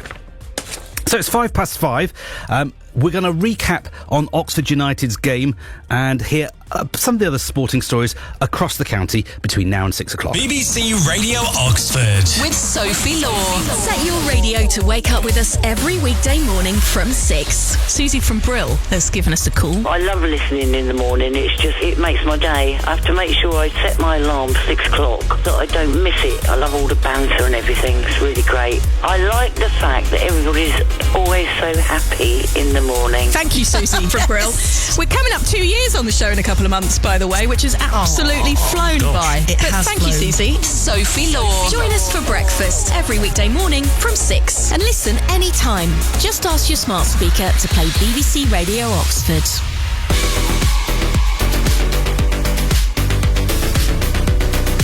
So good afternoon, 6 minutes past 5. This is BBC Radio Oxford, Saturday the 1st of February 2025. Yes, you've made it through January. Well done. The worst is over. There's an early kick-off for the U's today. Team were back at the Castad and new boss Gary Rowett hoped to extend his unbeaten record against Bristol City. They had to chipping it inside to Kioso. On the stretch, brings it down, turns from McNally. Good ball into the area. Harris won't quite get there. He had Vinyl in behind him, bit of hands on with enough for a foul. It was an awkward one. It was flashing across the face of goal. And Harris trying to adjust his body in mid-air, couldn't get a touch, and it goes harmlessly away. Great ball in from Peter Kioso. That was in the first half. The Bristol City went down to 10 men. That's a hell of a challenge there on Vaux by the Bristol City midfielder Joe Williams. Oxford players react with tempers flared. Big call for the referee here. I think he'll go yellow. I think also that wasn't premeditated. That was genuine. And it's a red card. It's a red card for Bristol City's Joe Williams. 0-0, but Bristol City will play an hour of this game with 10 men. Joe Williams shown a red in the 32nd minute. Just 60 seconds of stoppage time added at the end of the first half meant it was goalless at the break. Dembele receives from the throw, goes back to Volks, takes a touch, delivers it long. Hellick the target, he heads it back to the edge of the area. Rodriguez sets it down, left-footed Company get a shot away. Brown can! Saved by the goalkeeper. The U's pushed more in the second half, and 59 minutes in, they broke through. Inside to Brannigan, he'll take a touch, he'll shoot. No, he won't. Cuts back on his left foot, now he'll shoot. That's charged down. Lee smashes it across the face of goal, and it goes in! Somehow it found its way into the back of the net. Not even sure Greg Lee knows how. He won't care. It may have got a big deflection.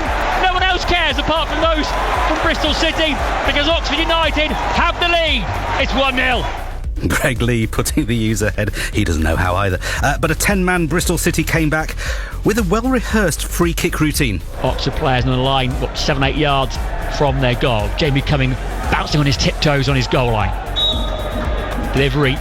Edge of the area to Sykes, right-footed. 1-1. Mark Sykes will love that. The Oxford fans don't. Far too easy for Bristol City. All expecting the ball in, cut back to Sykes. To be fair, a precision finish from Mark Sykes, and we're all square at the Kassam Stadium after 65 minutes. So 1-1, and then 10 men became 9. Hit a Teravest beaten by McCrory. And now McCrory, who's been booked, goes through Kieran Brown, and it's going to be 9-man Bristol City. Off he goes, he knew it. He knew he was a goner. Daft, stupid, reckless, idiotic really from the Bristol City man, because United were going nowhere. To be honest with you, what was McCrory thinking? I've no idea. Bristol City's Ross McCrory picked up his second yellow, so he's off. 4 minutes of stoppage time were added, but the U's couldn't push through. So United held to a 1-1 draw by 9-man Bristol City, but the unbeaten run continues for boss Gary Rowett. That's 9 unbeaten, and here he is chatting after the game with Nathan Cooper. Gary, what do you make of that 90 plus minutes? Not much of plus minutes, to be fair, though. 90 minutes, you might as well have said. Frustrating in some ways. I think that, when they're a good team and we know how they set up, and in some ways they're just as comfortable in those sort of deep defensive positions because they've got 3 big centre-halves who I thought were very, very good today, and in a way, start of the game we didn't play with enough composure. I thought we were just a little bit wasteful, but we still got into some very good positions. And then if you look at the positions we're getting early in the game, and then as soon as they have the red card, it kind of plays into their hands in some ways in terms of blocking the game up and making it really difficult for us to find space. And when we played wide quickly, we got into good areas. When we were a little bit wasteful with our possession and a little bit too rushed, and then we didn't quite manage to break them down as much as we'd like. So it's a frustrating game in some ways. I think when you go 1-0 up, you expect at that point to then control the rest of the game, and we give one silly free kick away, which gives them one chance, and you only need one chance to score, and they hung on for 1-1. A frustrating goal to concede, because obviously a set piece from up where you could see how much Sykes space he had. Obviously down there is different, but where we were, you can always see it happen before it happened. Yeah, it's not quite that simple though, because of course we give a silly free kick away really, and listen, I can't be too critical of Mihail because he's been absolutely fantastic, but it was probably a free kick he didn't really need to make the challenge, because we had lots of bodies around it, and then they dummy to open the space that you some ways you have to leave to defend the box, and it's probably the only one place they could find space, and he finished it off really, really well. So yeah, frustrating, but sometimes you can't get every single detail spot on. Presumably for the game, perhaps if we'd said to you 1-1 against the side chasing the playoffs, you might have been happy with that, but after the way it's played out, dropping the 2 points seems more frustrating, doesn't it? No, you could have asked me before and I wouldn't have been happy with that. We've won 4 games out of 4 here, so we want to win every home game, so I don't think you're ever happy with a point at home, but the way the game went, as soon as they got back to 1-1, I just felt as though it would be hard to break them down. It was one of those where you need something to drop for you need something to maybe drop for someone in a little bit of fortune, and whenever it did, it seemed to drop to them. But I think one of the frustrating bits as well is, and I've got no problem with it as an away team, but they were taking their time, they were wasting time early on in the game, and I think what you have to do is, if you're an official, you have to make sure that doesn't disrupt the flow of the game, and that's your job to manage that. And I thought, to yellow card someone in the 92nd minute was pretty pointless, and then to only add 4 minutes of stoppage time, I thought was pretty strange decision. But again, look, we might have played another 3 or 4 minutes and we might not have broke them down, so I'm not blaming that for our performance, but there was 1 or 2 strange things today. That's covered that off. What about in terms of where we are now? We've not seen you since you brought in Stan Mills last night, a player who the Oxford fans know well. How excited are you by that signing? Yeah, look, he's a young player. I think he's got lots of potential. The lads know him. Most of the lads know him. Most of the staff know him. I think we know we can testify to his character and what he's about. He's got great athletic potential as well as a very, very good footballer. So yeah, I think he gives us something a little bit different.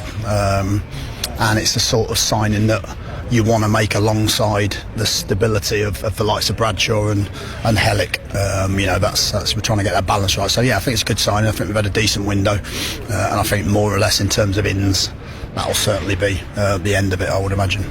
You're at the stage where your squad is as full as it can be, I think, in terms of the senior pros. You've got some other 21 players as well. Does that mean that you're happy with what you've got now, or do you have to look at moving anybody out just to balance the books as such, but keep the numbers down, I guess?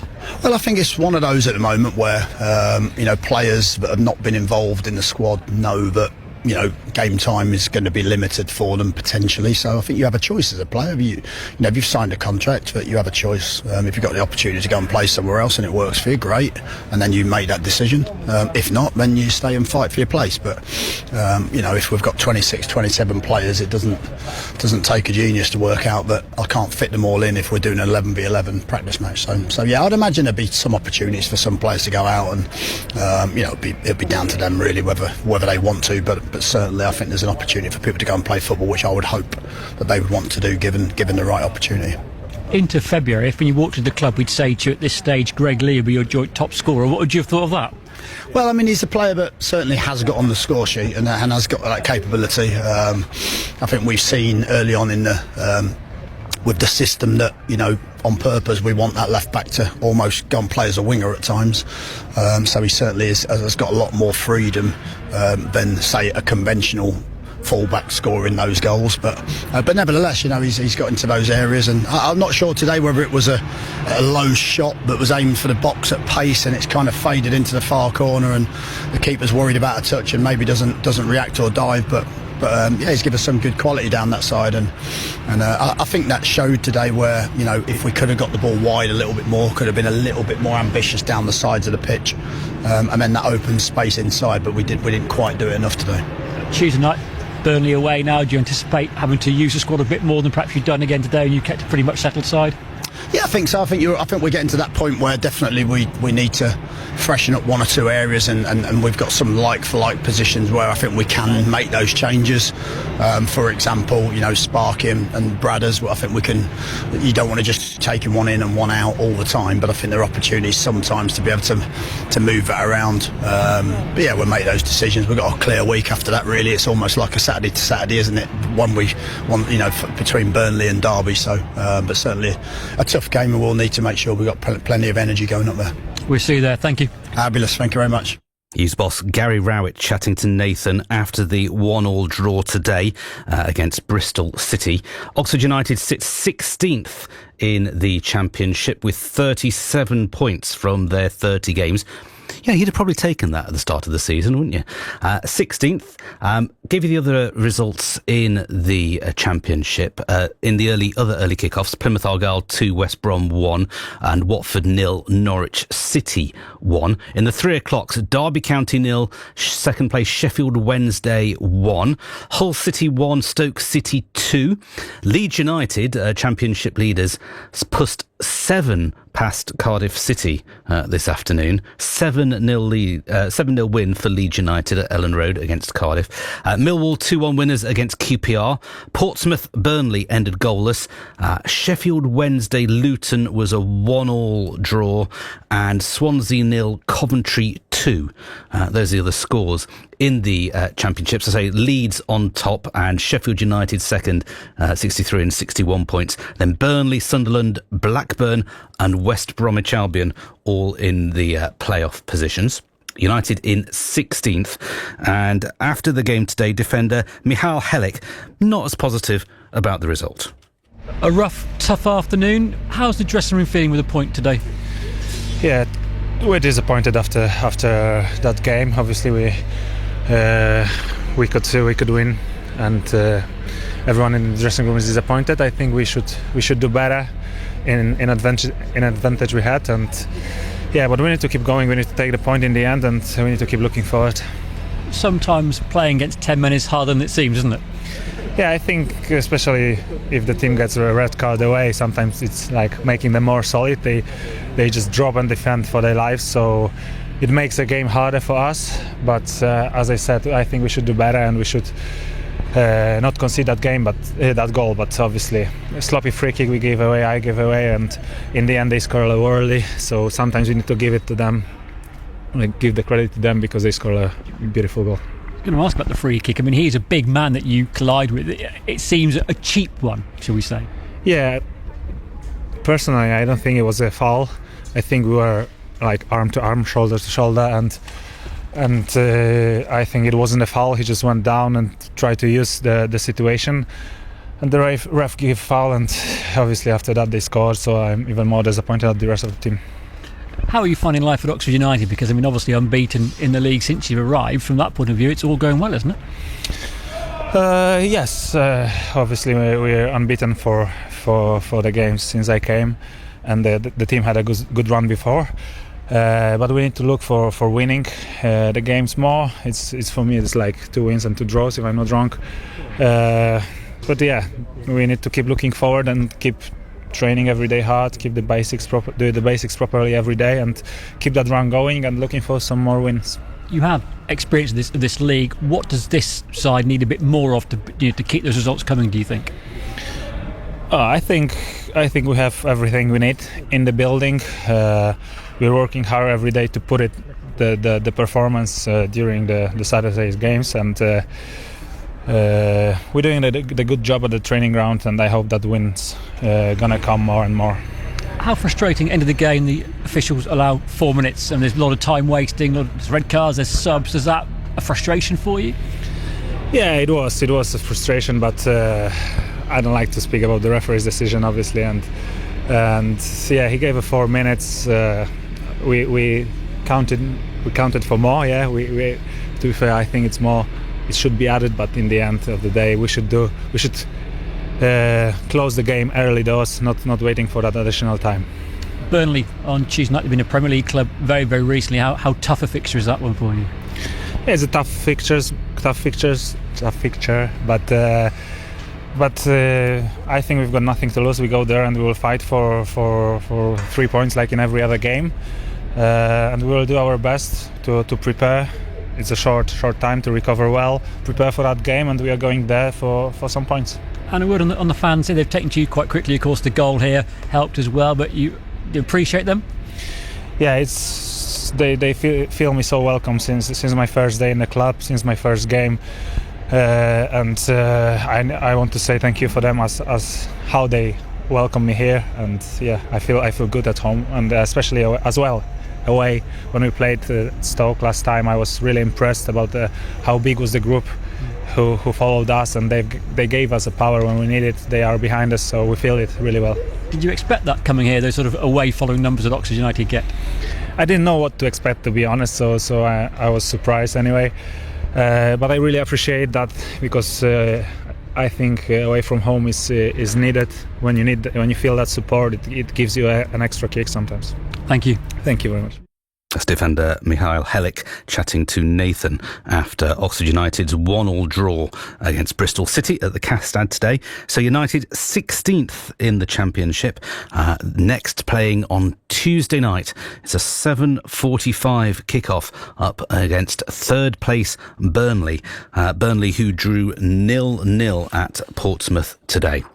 Full commentary on Tuesday night, of course. Right here, exactly where you'd expect it. Just go through the League One scores as well for you this afternoon. Burnley 0, Barnsley 0, Burton Albion 0, Stevenage 4, Exeter City 1, Birmingham City 2, Rotherham United 1, Blackpool against Charlton 2-2 in the end, Cambridge 1-1 draw against Wycombe Wanderers, Wycombe down to 10 with Bradley sent off in the 64th minute, Crawley Town 1, Wrexham 2, Leyton Orient 0, Stockport County 1, Northampton Town 3, Huddersfield 2, Reading 1-0 winners against Bolton Wanderers in the 89th minute. A penalty in the 89th minute from Nibs for Reading, giving them the 3 points. Shrewsbury Town 2, Mansfield Town 1. Wigan 1, Lincoln City 1. And in League 2, run through those, Cheltenham 1, Chesterfield 0, Gillingham 1, Notts County 2, AFC Wimbledon 1, Bradford 0. Bromley 0, Grimsby Town 2. Swindon 5-1 winners away at Carlisle. Yay. Doncaster Rovers 2, Melton Keynes Dons 1. You know. Harrogate Town 1, Crewe Alexander 1. Morecambe 4, Fleetwood Town 2. Newport 1-0 winners against Barrow. Port Vale 2, Accrington Stanley 1. Why do you always say it like that? Tranmere Rovers 1, Colchester United 3. And Walsall 2, Salford City 2. The Breakfast Club with Sophie Law. Set your radio to wake up with us every weekday morning from 6. Way back when, there is a pirate in my... Shut up. in my family Ross is tree. descended from pirates, Dan. And completely unrelated, we had a pirate night. My mother-in-law had a cataract operation. Just to show a bit of solidarity, we had some rum, bought little pirate hats. Eye patches. This is incredible. And we went on the Goonies and had a little drink. Will you adopt me? I want to be part of your family. Love this. The Breakfast Club with Sophie Law. Join us for breakfast every weekday morning from 6 and listen anytime. Just ask your smart speaker to play BBC Radio Oxford. So that was Oxford United Saturday. What about Oxford City? Well, what about Oxford City? Through to the quarter-final of the FA Trophy. Ashby with one arm in the air. He sends the corner in. It beats the first man into Parker, and City take the lead! Can you believe that? The second chance of the game after just 15 minutes. And Josh Parker heads home from the corner. And do we have a cup set on our hands here early on? Because Oxford City of the National League North have taken the lead against National League Forest Green Rovers. Oxford City 1, Forest Green 0. What a fantastic afternoon at Court Place Farm, especially for our commentators Andy Gate and Kieran Bushnell, who after the match, surprisingly enough, Ross Jenkins very keen to speak to him. Here's what he had to say. Ross, I know you don't get too high with the highs or too low with the lows, but that's a real high today. What a fantastic result and performance. Yeah, I thought it was a real dogged performance all over, from the front to the middle and the back and cutting goal. We had to weather a lot. They were a good team, they made us work, but I must say I thought our shape was brilliant. So we needed to make sure we had a reaction from the Curzon game. Our shape was a bit disjointed. We was a bit all over the place for that game, and we had to get back to basics today. So we reverted back to how we started. Especially it was like the Scunthorpe game reset. We got back behind the ball. And we took it to him in terms of defensive duties, and I thought the boys stood up to it all game. And I actually a little bit disappointed we didn't score another. We had a couple chances. Josh Parker's hit a worldie, it's hit the crossbar. Corey's had a couple chances. Josh had another chance, and a few shots from the edge of the box. We probably should do better with that, but at the same time we're playing against a very good team, and we had to make sure we was on it today. And I thought everyone to a man was on it. I mean, defensively, without a doubt you were on it. I only counted, I think, one save of note that Kai Mkenzelo had to make, and that was in the first half. Defensively today, Jalen Jones, again, monumental at the back. You kept them out, and this is a really good side that you kept out today. Yeah, we had a little count in there, and I can't remember too much for Kai having to do. I think he punched one from across. I think he had one save. I think one's hit the post from a deflection. But other than that, I think we've tested their goalie more than they've tested ours, and we look quite bright on the counter. Could have maybe done a little bit better on some of the counters, but at the same time we had to make sure we were defensively sound. They've got some really good players. I like a lot of their players, and they're a handful. And I think the last parts of the game they're putting the ball in the box, and I think that's where the experienced ones have to stand up. And I thought like Josh Parker gave us a platform up front. I thought Ashby filled in for a Fleet today, and I thought it was brilliant. Tom Scott came in, and Alfie, and throughout the whole team I thought boys put in a massive shift, and it was needed because they're a good team, and we knew it was going to be hard, but we got the result we wanted. You're into the quarterfinals, last 8. You've beaten the favourites, arguably one of the best sides in non-league football. I'm guessing any team at home in the quarter-finals, if you can get a home draw, you're going to fancy your chances, albeit it's going to be tough because you're going to be underdogs.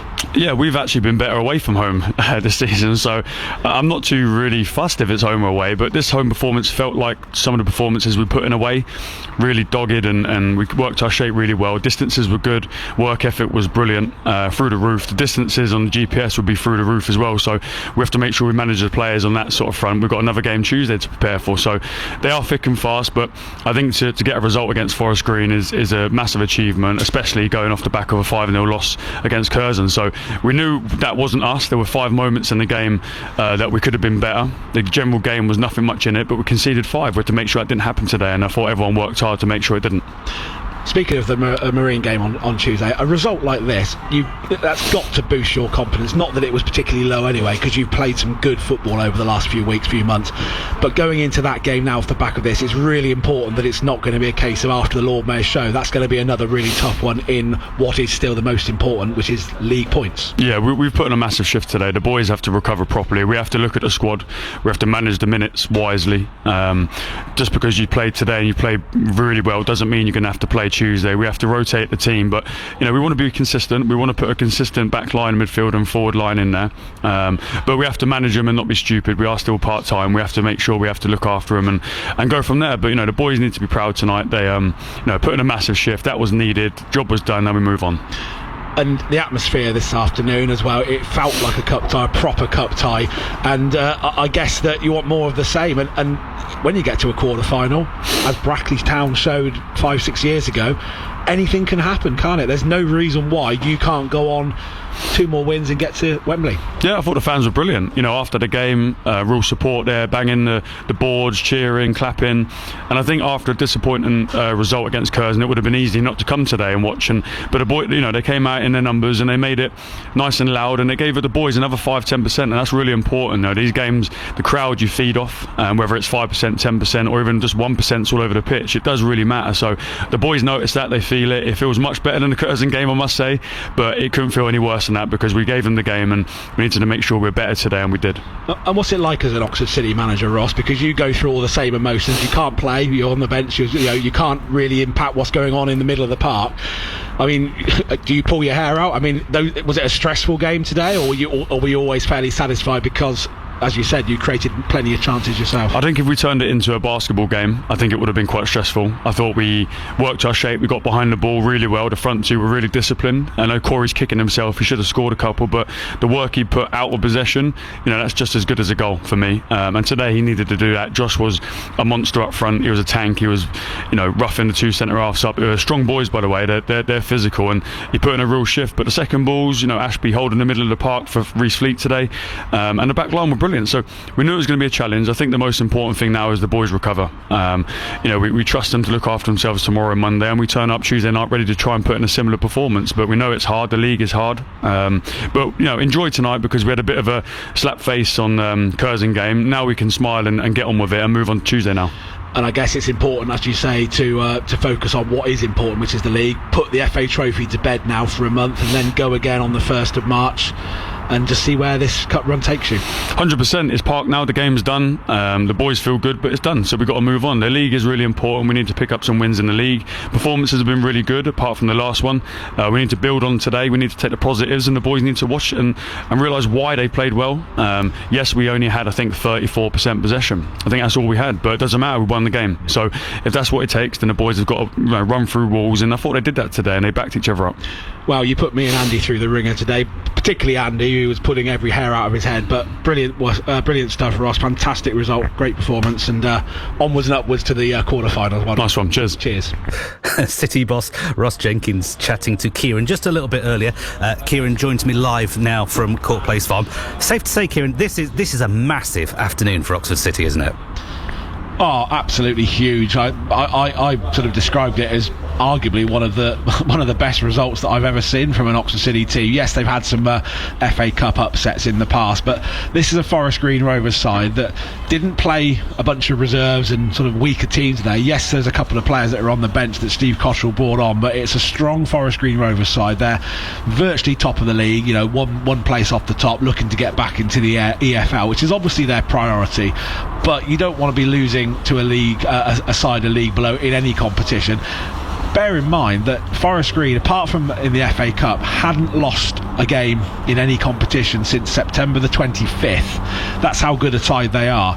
And to be honest with you, Pete, City, albeit they were soaking up a lot of pressure, they forced more saves out of the Forest Green goalkeeper Jed Ward than Kai Mackenzie-Lyle had to make. I think Kai Mackenzie-Lyle had one save of note to make. Jed Ward was a lot busier, and Josh Parker, crashed one against the underside of the bar. He flashed one wide. Corey Andrews snatched at one in front of goal. It could have been 3 or 4, and that's not exaggerating because they defended so well. They gave themselves the right, if you like, to have those chances themselves, and it really could have been 3 or 4, but one will do. One will very much do for me because they're into the last 8 and 2 wins from Wembley. Yeah, I was going to say, so tell me what happens now then. We're into the quarter-final, so into the last 8 teams? Yep, last 8, so the quarter-final draw will be made on Monday, and City will be listening intently to that. I don't think they care whether they get a home draw or an away draw. Ideally at home, because they're really good here at home, and they've beaten the best side in the competition. Also has to be said that there are already something like 14 sides from the National League that are out of the competition. There are a couple of teams, one in particular, that's in the league below Oxford City, so do they want to have a draw against Sittingbourne, who are a league below, or do they want to go out and try and cause another cup upset? And as we saw with Brackley Town back in 2018, they were in the National League North. They went all the way to Wembley. They beat Bromley in the final on penalties, won the FA Trophy. And who's to say that City can't do that? They're 2 wins away. Yeah, they are. And hopefully this cup run can also give them some more confidence in the league itself as well. I think so. I don't think they're actually playing with a lack of confidence. Tuesday night excepting, they've been playing some really good football recently. The Kidderminster game last week, they were top of the league, Kidderminster. And City drew 1-1 and arguably should have won that one, to be honest. They had great opportunity. They missed a penalty as well, and so they're not playing badly. I mean, Tuesday was a little bit of a misnomer, but put that behind them very, very quickly, and this will give them massive confidence going forward. And they have got an important game on Tuesday because National League North points are important. Marine here on Tuesday night, I think that everything's rosy for Oxford City today. Yeah, it absolutely is. And hoping to hear from goal scorer Josh Parker. He's here now. Oh, he's here now. Out of the shower. He is. Yeah, he's big grin on his face, and have a chat to Josh. So, Josh, brilliant. Congratulations. What a win that was. Brilliant win. Great performance from the boys.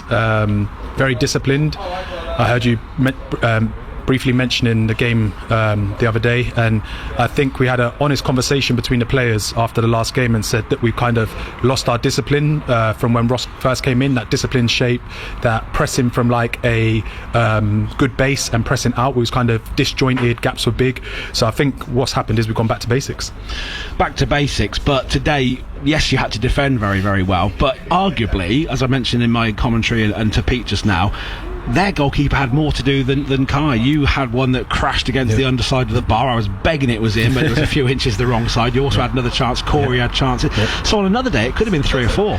Yeah, we had the much better chances. They had the possession, but most of their possession was around their back 4, which we was happy to let them have because they're not really going to affect us. Would rather the 2 centre halves have it than May, who I thought it was terrific today. And I think when you do that, they ran out of ideas and it left the space in behind for us to exploit. I mean, National League North, which is your bread and butter, is a really tough league, as we found out this year. There's some really strong teams in there. But do you think playing at that level against some ex-Football League sides, that's really set you up to be able to perform so well against sides from a higher league? Because possession aside, you couldn't really tell the difference between you and Forest Green today. Yeah, I think our season has had almost 2 halves to it already. Obviously, the start was a bit crazy. Then Ross came back in and we started really well. Then, like I said, in recent weeks, we probably got a bit slack with our discipline. But I think what people need to do is give us credit. We've got players that have played a lot of games, like myself, Alfie, played probably a lot more games than some of their players. So I think teams can't underestimate us. Then you've got people like Fleety. So we're going to be a tough match for anyone, especially at home. I was going to say, looking at the quarterfinals, draw on Monday, I spoke to Ross about who he would prefer in the quarterfinal. He doesn't care if it's home or away, and he kind of agreed with me that actually, because you've just beaten the favourites, the best side in the competition, there's no fear for any side in the quarterfinals, and you're 2 wins from Wembley. Yeah, I don't it's not a ego thing. I don't think we have to fear anyone, even in the North. I think most of the games where we lose, it's a us problem. It's not anyone popping us or anything like that. Even the game the other day, it started off with a worldie free kick. You can't do things about that, but what we can do is be disciplined, be hard to break down, and then use our strengths as our strengths. So I don't mind who we play, if I'm honest. And when Josh Parker scores, generally speaking, City seem to do pretty well. You had a bit of a lean spell at the start of the season, but when you're on the score sheet, and obviously you had other chances as well, generally speaking, that tends to result in a positive result for Oxford City. Yeah, definitely. It's been a bit of I wouldn't say a hit and miss season for me, but the North is very defensive, so you don't get as many players in the North score as much goals as in the South. You get people 20-30 goals in the South. You don't get that in the North too much, and that's because teams are a lot more it's more like Italian football, where it's very defensive and teams will win a lot of games 1-0 and stuff like this. So it's been different, but we're learning as we go along, and I think now you will see the turning point in our season. I mean, finally, we'll obviously have to park the trophy now for a month, because we've got a month of league football to come, and none more so and more important than Tuesday. You want to put back-to-back wins together, make sure that you don't have an after the Lord Mayor's show, if you like. And Marine coming down here on a Tuesday night, you drew 1-1 there at the start of the season. Again, we say this every week, but they're a tough outfit, and you need to be on your game to get 3 points out of them. Yeah, I have no doubt that this will be a pivotal point in our season. I think the boys have to take the utmost confidence from this to go toe-to-toe with players that are top of a very big league and have a crazy budget. It just shows that it's about us. It's not a fluke. Like I said, we've got good players in our squad, and I back us against anyone if we're disciplined. And I fancy a trip to Wembley, Josh. So I'm gonna suggest that you try and score a few more in the quarterfinal, get us to Wembley. I'll do my best. And we'll see what we can do. There you go, Pete. That's Josh Parker joining me live. He speaks well, doesn't he? And he's very happy with his goal today. And I think there's a little bit of quiet confidence in the camp that you never know. Maybe we could be marching to the Arch in May when it's a bit warmer. Yeah, 2 wins away from Wembley. Wow. Kieran, thank you very much. Have a safe trip home. Thank you, Pete. Cheers. Thank you very much. Oxford City through to the quarterfinals of the FA Trophy. As Kieran said, bit of a cup set. The draw for the quarterfinals takes place on Monday, and of course, you'll hear it on BBC Radio Oxford. Jerome on air at 6 o'clock Monday evening with the sports programme 6 till 7. Alice Hopkins, Saturday and Sunday from 10 a.m. And the amazing Ruby Wax joins me now. Ruby, thank you so much for joining me. Thanks for having me. I decided to go on these epic journeys to see if I could change my life. So I went on a 30-day silent retreat. Yeah, me. What impact has doing parkrun had on your life, do you think, Jill? I just love running. I love the way that we all support each other, and it gives you such a buzz. Join me every Saturday and Sunday for celebrity guests, great music, and the hardest game on the radio. You've not let me down in getting your theories in for soundtracks today. Alice Hopkins, Saturday and Sunday from 10 a.m. BBC Radio Oxford. You know, I work here. Alice has been doing soundtracks for about a year. I've got it once. Just once. That's how hard soundtracks is. It's too hard.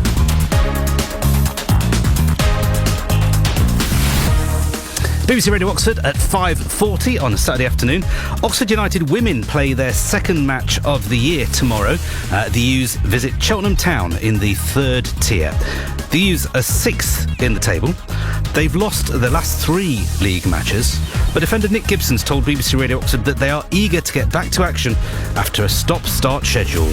After Christmas, the fixtures always, sometimes you've got 2 games in a week and then you might not have one for a few weeks. So it is it can be frustrating, especially after a difficult loss. Our last game, we've been sort of chomping at the bit to get back to it. So really excited for the game this weekend and sort of to go out there and try and put things right and get 3 points. You've only played one game so far in 2025, that 1-0 defeat to Wimbledon. Has that meant that the lack of games, that feeling's been lingering for a little while and you're quite keen to get it out of your system?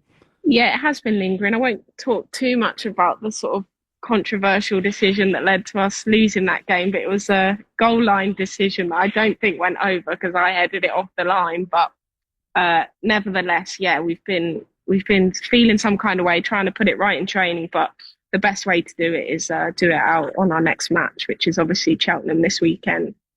What do you expect from them? You beat them 3-0 in the reverse, but I guess you won't be taking a repeat for granted?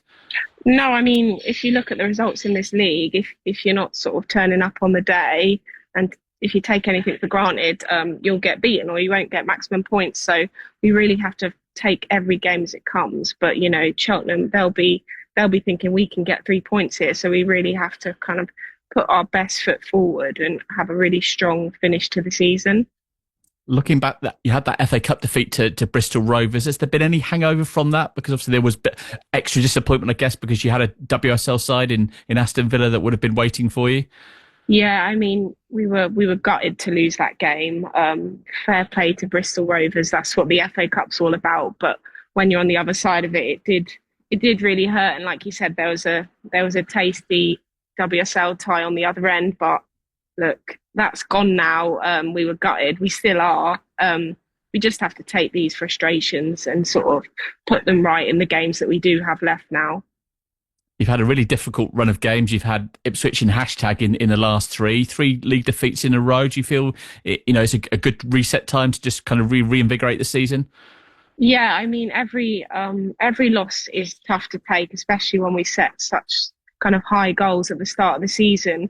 But we can't sort of let that deter us away from what we do want to achieve. It's going to be hard, but we really want to be up there at the end of the season. The only way to do that is to try and take maximum points from every game left. But like I said, just focus on Cheltenham and then the next game after that and so on. But yeah, everyone's chomping at the bit to get going again. And you've been a promotion winner before. Is it difficult to kind of reset new goals when sort of the promotion race is maybe looking a little bit difficult to get involved in? Yeah, it is hard to. We've had sort of meetings and we've said, we can't readjust our goals because that's why they're goals. If you had sort of mediocre goals, there'd be no point. So we're still striving for that. Whether or not it happens doesn't mean we're not going to try and win every game and sort of see where we land. I think in the squad we have the potential to beat any team, but obviously on the day, it's who turns up. In this league, there's some big hitters. Ipswich, I think, working on a professional model. So there is, big competition in the league, but we do think on the day we can beat anyone. And that's what we try and do every week. Oxford United women heading to Cheltenham Town tomorrow, and Nick Gibson chatting to Ross Heaton earlier in the week there. It's BBC Radio Oxford, just coming up to 6:15. Let's turn our attention to boxing. Cowley boxer Jordan Flynn Danjal will finally get into the ring with rival Cameron Vrong on March the 28th in Manchester. It's after 2 failed attempts to make the fight happen. Both had to withdraw from proposed dates last year. And the fight's been given extra needle with Vrong from the northeast because he's been questioning Jordan's fighting capabilities because he's from Oxford. Been a very long time coming. This will be the 3rd time now that the fight will be announced. So yeah, 3rd time lucky, they say. So hopefully now this time it happens. Must be exciting for you to be, even though it's frustrating, it's exciting for you to be involved in a fight that's actually seemed to have got more hype now because you haven't had it yet. Yeah, it's true. Yeah, I think the fight now is actually 10 times bigger now. Everywhere I go in Oxford, all over the place, people saying to me, when are you fighting that guy? When are you beating him up? So finally it's on, and we need to get that win and beat this guy and move on to bigger and better things. You've kind of been trying to ease yourself back into action after your injury. The fight you had before Christmas, you were happy with that? Yeah, it was a good performance, and that was always the plan, was to get one fight in before fighting Cameron. So yeah, they were trying to get me in the ring straight after my injury. They wanted to rush me into the ring, and I was telling them I'm going to have a warm-up and then we'll get in the ring. And everyone was saying, it's either now or never. But I knew the fight had to come back around. These guys need me. They need me for the hype and for the. It's a big fight now, so yeah. Are you happy with the timescale? Yeah, no, definitely, yeah. We've had a warm-up. We're recovered now fully from the injury. So now is the best time. Get this guy out of the way with. You're saying get him out of the way and go on to bigger and better things, but many people have been looking forward to this fight. Where do you think you both are compared to when the fight was initially scheduled? Of course, we've both got better, and since it first got announced, he's done 2 10-rounders, which he had never done before. He had never done a 10-rounder, so he's got a lot more experience in the bank now. He's had a tough fight last time out. Do you think it's going to be a tougher fight now for you then? Yeah, for sure it will be, because he's got more experience in there now. He's been in with Gavin Gwynn in his last fight, which he lost. He should have never won.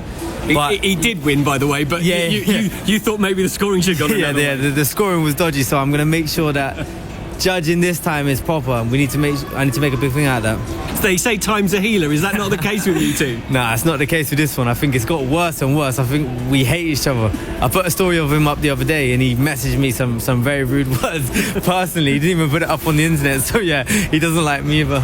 So what happens now in the coming weeks? Maybe 10, 12 weeks of preparation?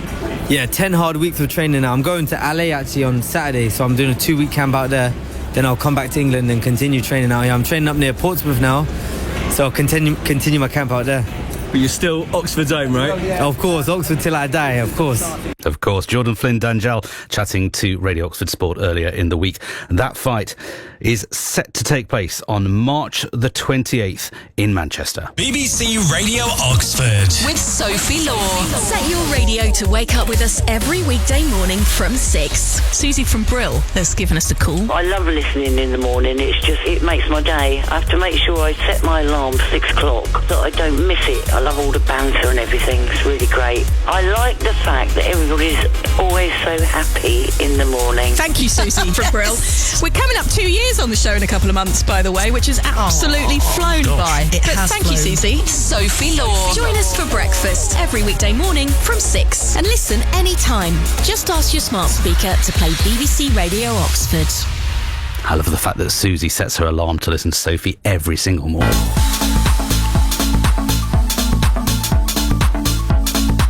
Sophie and Susie back on your radio on Monday morning at 6 o'clock. It's BBC Radio Oxford Sport, just coming up to 11 minutes to 6, and an Oxford tradition dating back to the 19th century is to be revived this year.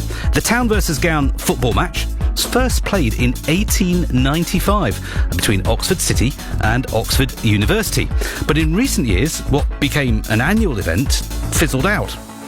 While similar locals versus student sporting contests have continued, boxing being one of those good examples, City Chairman Andy Sinnott is delighted to be part of the return of the football fixture. It's going to happen on March the 4th, and it will be a double header with the women's clash being followed by the men's game at Court Place Farm. It just shows how far the game has moved from when I played back in the late 70s and early 80s. But a brilliant addition, and hopefully that game will be just as well supported. It's a revival of the games. I'm really looking forward to it, particularly with our new relationship with the University of Oxford. That's City Chairman Andy Sinnott. And get more on this from the City owner Justin Merritt. Is it Town v Gown or Town and Gown? Because we consider ourselves as Town and Gown. We're very integrated with the university and obviously all our parents, businesses and community. And the V bit is the exciting bit where we can play, a match in a competitive environment against the university, and it should be a great occasion for everybody. And there's obviously a history of this game as well. It's great to see it revived. It's another strand of the growing relationship between the club and the university.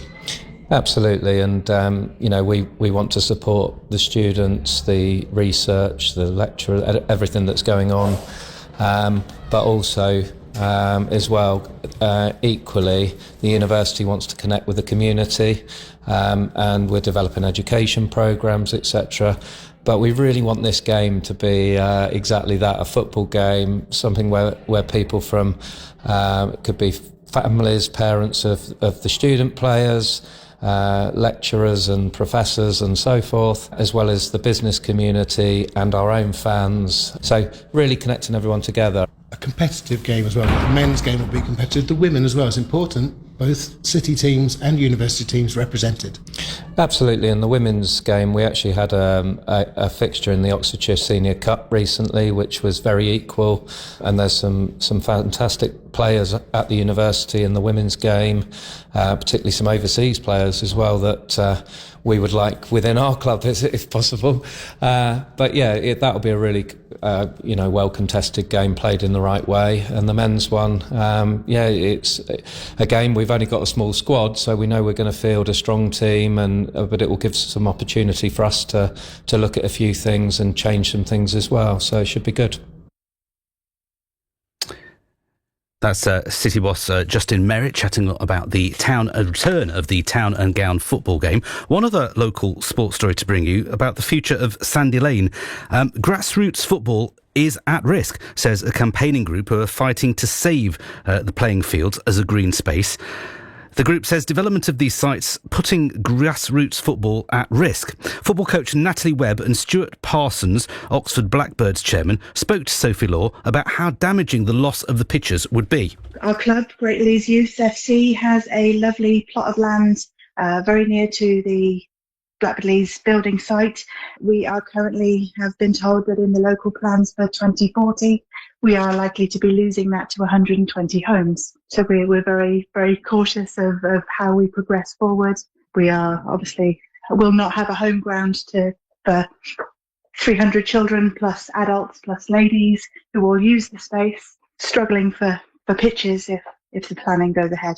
What does it mean, Natalie? I mean, you're involved in the coaching side as well as being a parent to the kids who get out, during the week to train and then Saturdays or Sundays to play. What do you think it means to them? I mean, a lot of these children come from a very deprived background. Some of them are carers themselves for their parents.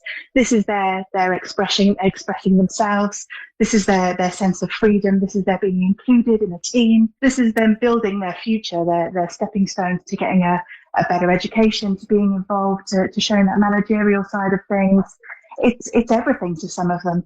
So what would you like to see happen? Is it a case of asking for this to be protected? We would love the space to be protected. We would love to be offered a space that is bigger, better, so we can offer more facilities. We can do more for the children on the estate and in the area. We would just love a home that grassroots can build from and grow with, rather than being worried about not knowing whether we've got a pitch in 12 months' time, 2 years' time. That's Natalie from Greater Lees footy team, and Stuart Parsons also with me, the chairman of Oxford Blackbirds. This is something that Oxford's experienced before, I understand, pitches being lost. Yeah, we've been losing pitches for a number of periods, especially in the OX4 area. We've recently lost Horsepath to the Horsepath running track, where there was 4 or 5 pitches. That's been lost to the rugby. They've built a purpose-built 3G pitch for the rugby team there, losing the pitches. So Horsepath Youth Club had to move over to use the training pitch that Oxford United have. Meant that they were having to just work around what Oxford United were doing. Unfortunately, through that, Horsepath Youth Football Club has dropped in numbers drastically. Then with sort of men's football, we like the use of pitches at Roman Way, used down to BMW, not renting those pitches out anymore. So there's been a lot of pitches over the years that have been lost. Is there an easy solution here? Because the population is growing.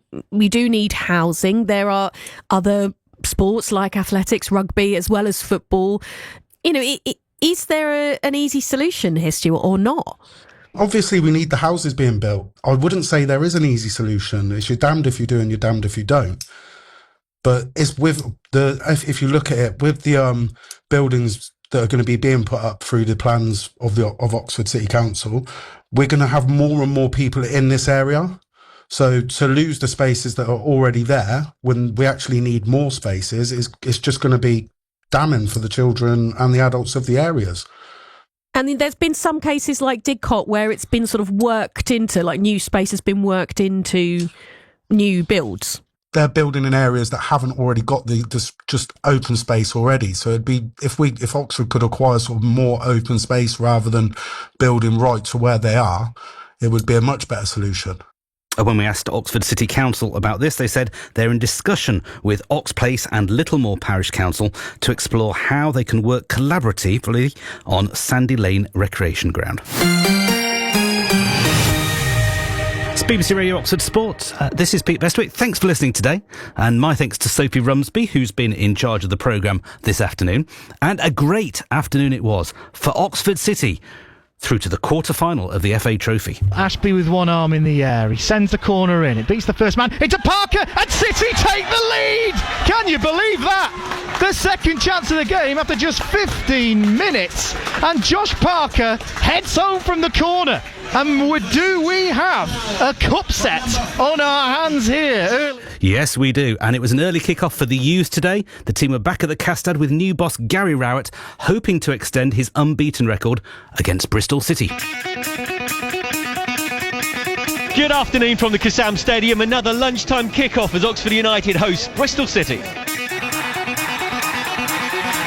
Heta chipping it inside to Kioso. On the stretch, brings it down, turns to McNally. Good ball into the area. Harris won't quite get there. He had Vinyl in behind him, bit of hands on with enough for a foul. It was an awkward one. It was flashing across the face of goal. And Harris trying to adjust his body in mid-air, couldn't get a touch, and it goes harmlessly away.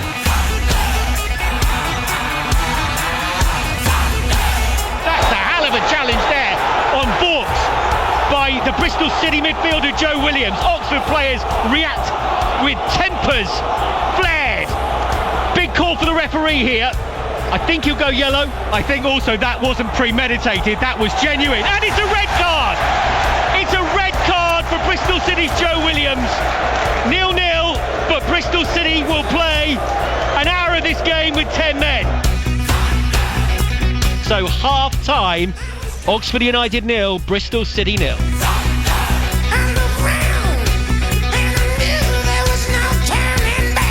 Dembele receives from the throw, goes back to Volks, takes a touch, delivers it long. Hellick the target, he heads it back to the edge of the area. Rodriguez sets it down, left-footed Company, get a shot away. Brown can! Saved by the goalkeeper. There was no help from you.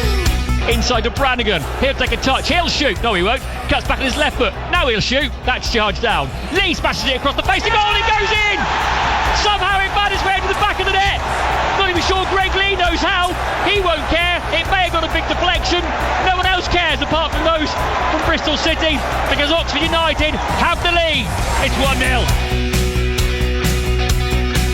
Oxford players on the line, 7-8 yards from their goal. Jamie Cumming bouncing on his tiptoes on his goal line. Delivery. Edge of the area to Sykes, right-footed. 1-1. Mark Sykes will love that. The Oxford fans don't. Far too easy for Bristol City. All expecting the ball in, cut back to Sykes. To be fair, a precision finish from Mark Sykes, and we're all square at the Kassam Stadium after 65 minutes.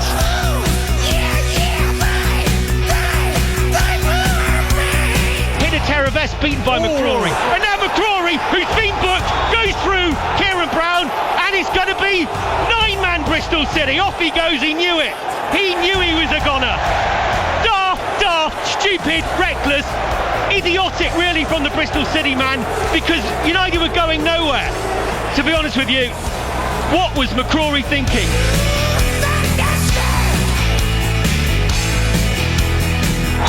Bristol City supporters acclaim a point at Oxford. That will tell you the story of the game. It's finished Oxford United 1, Bristol City 1. It is 9 unbeaten for Oxford United.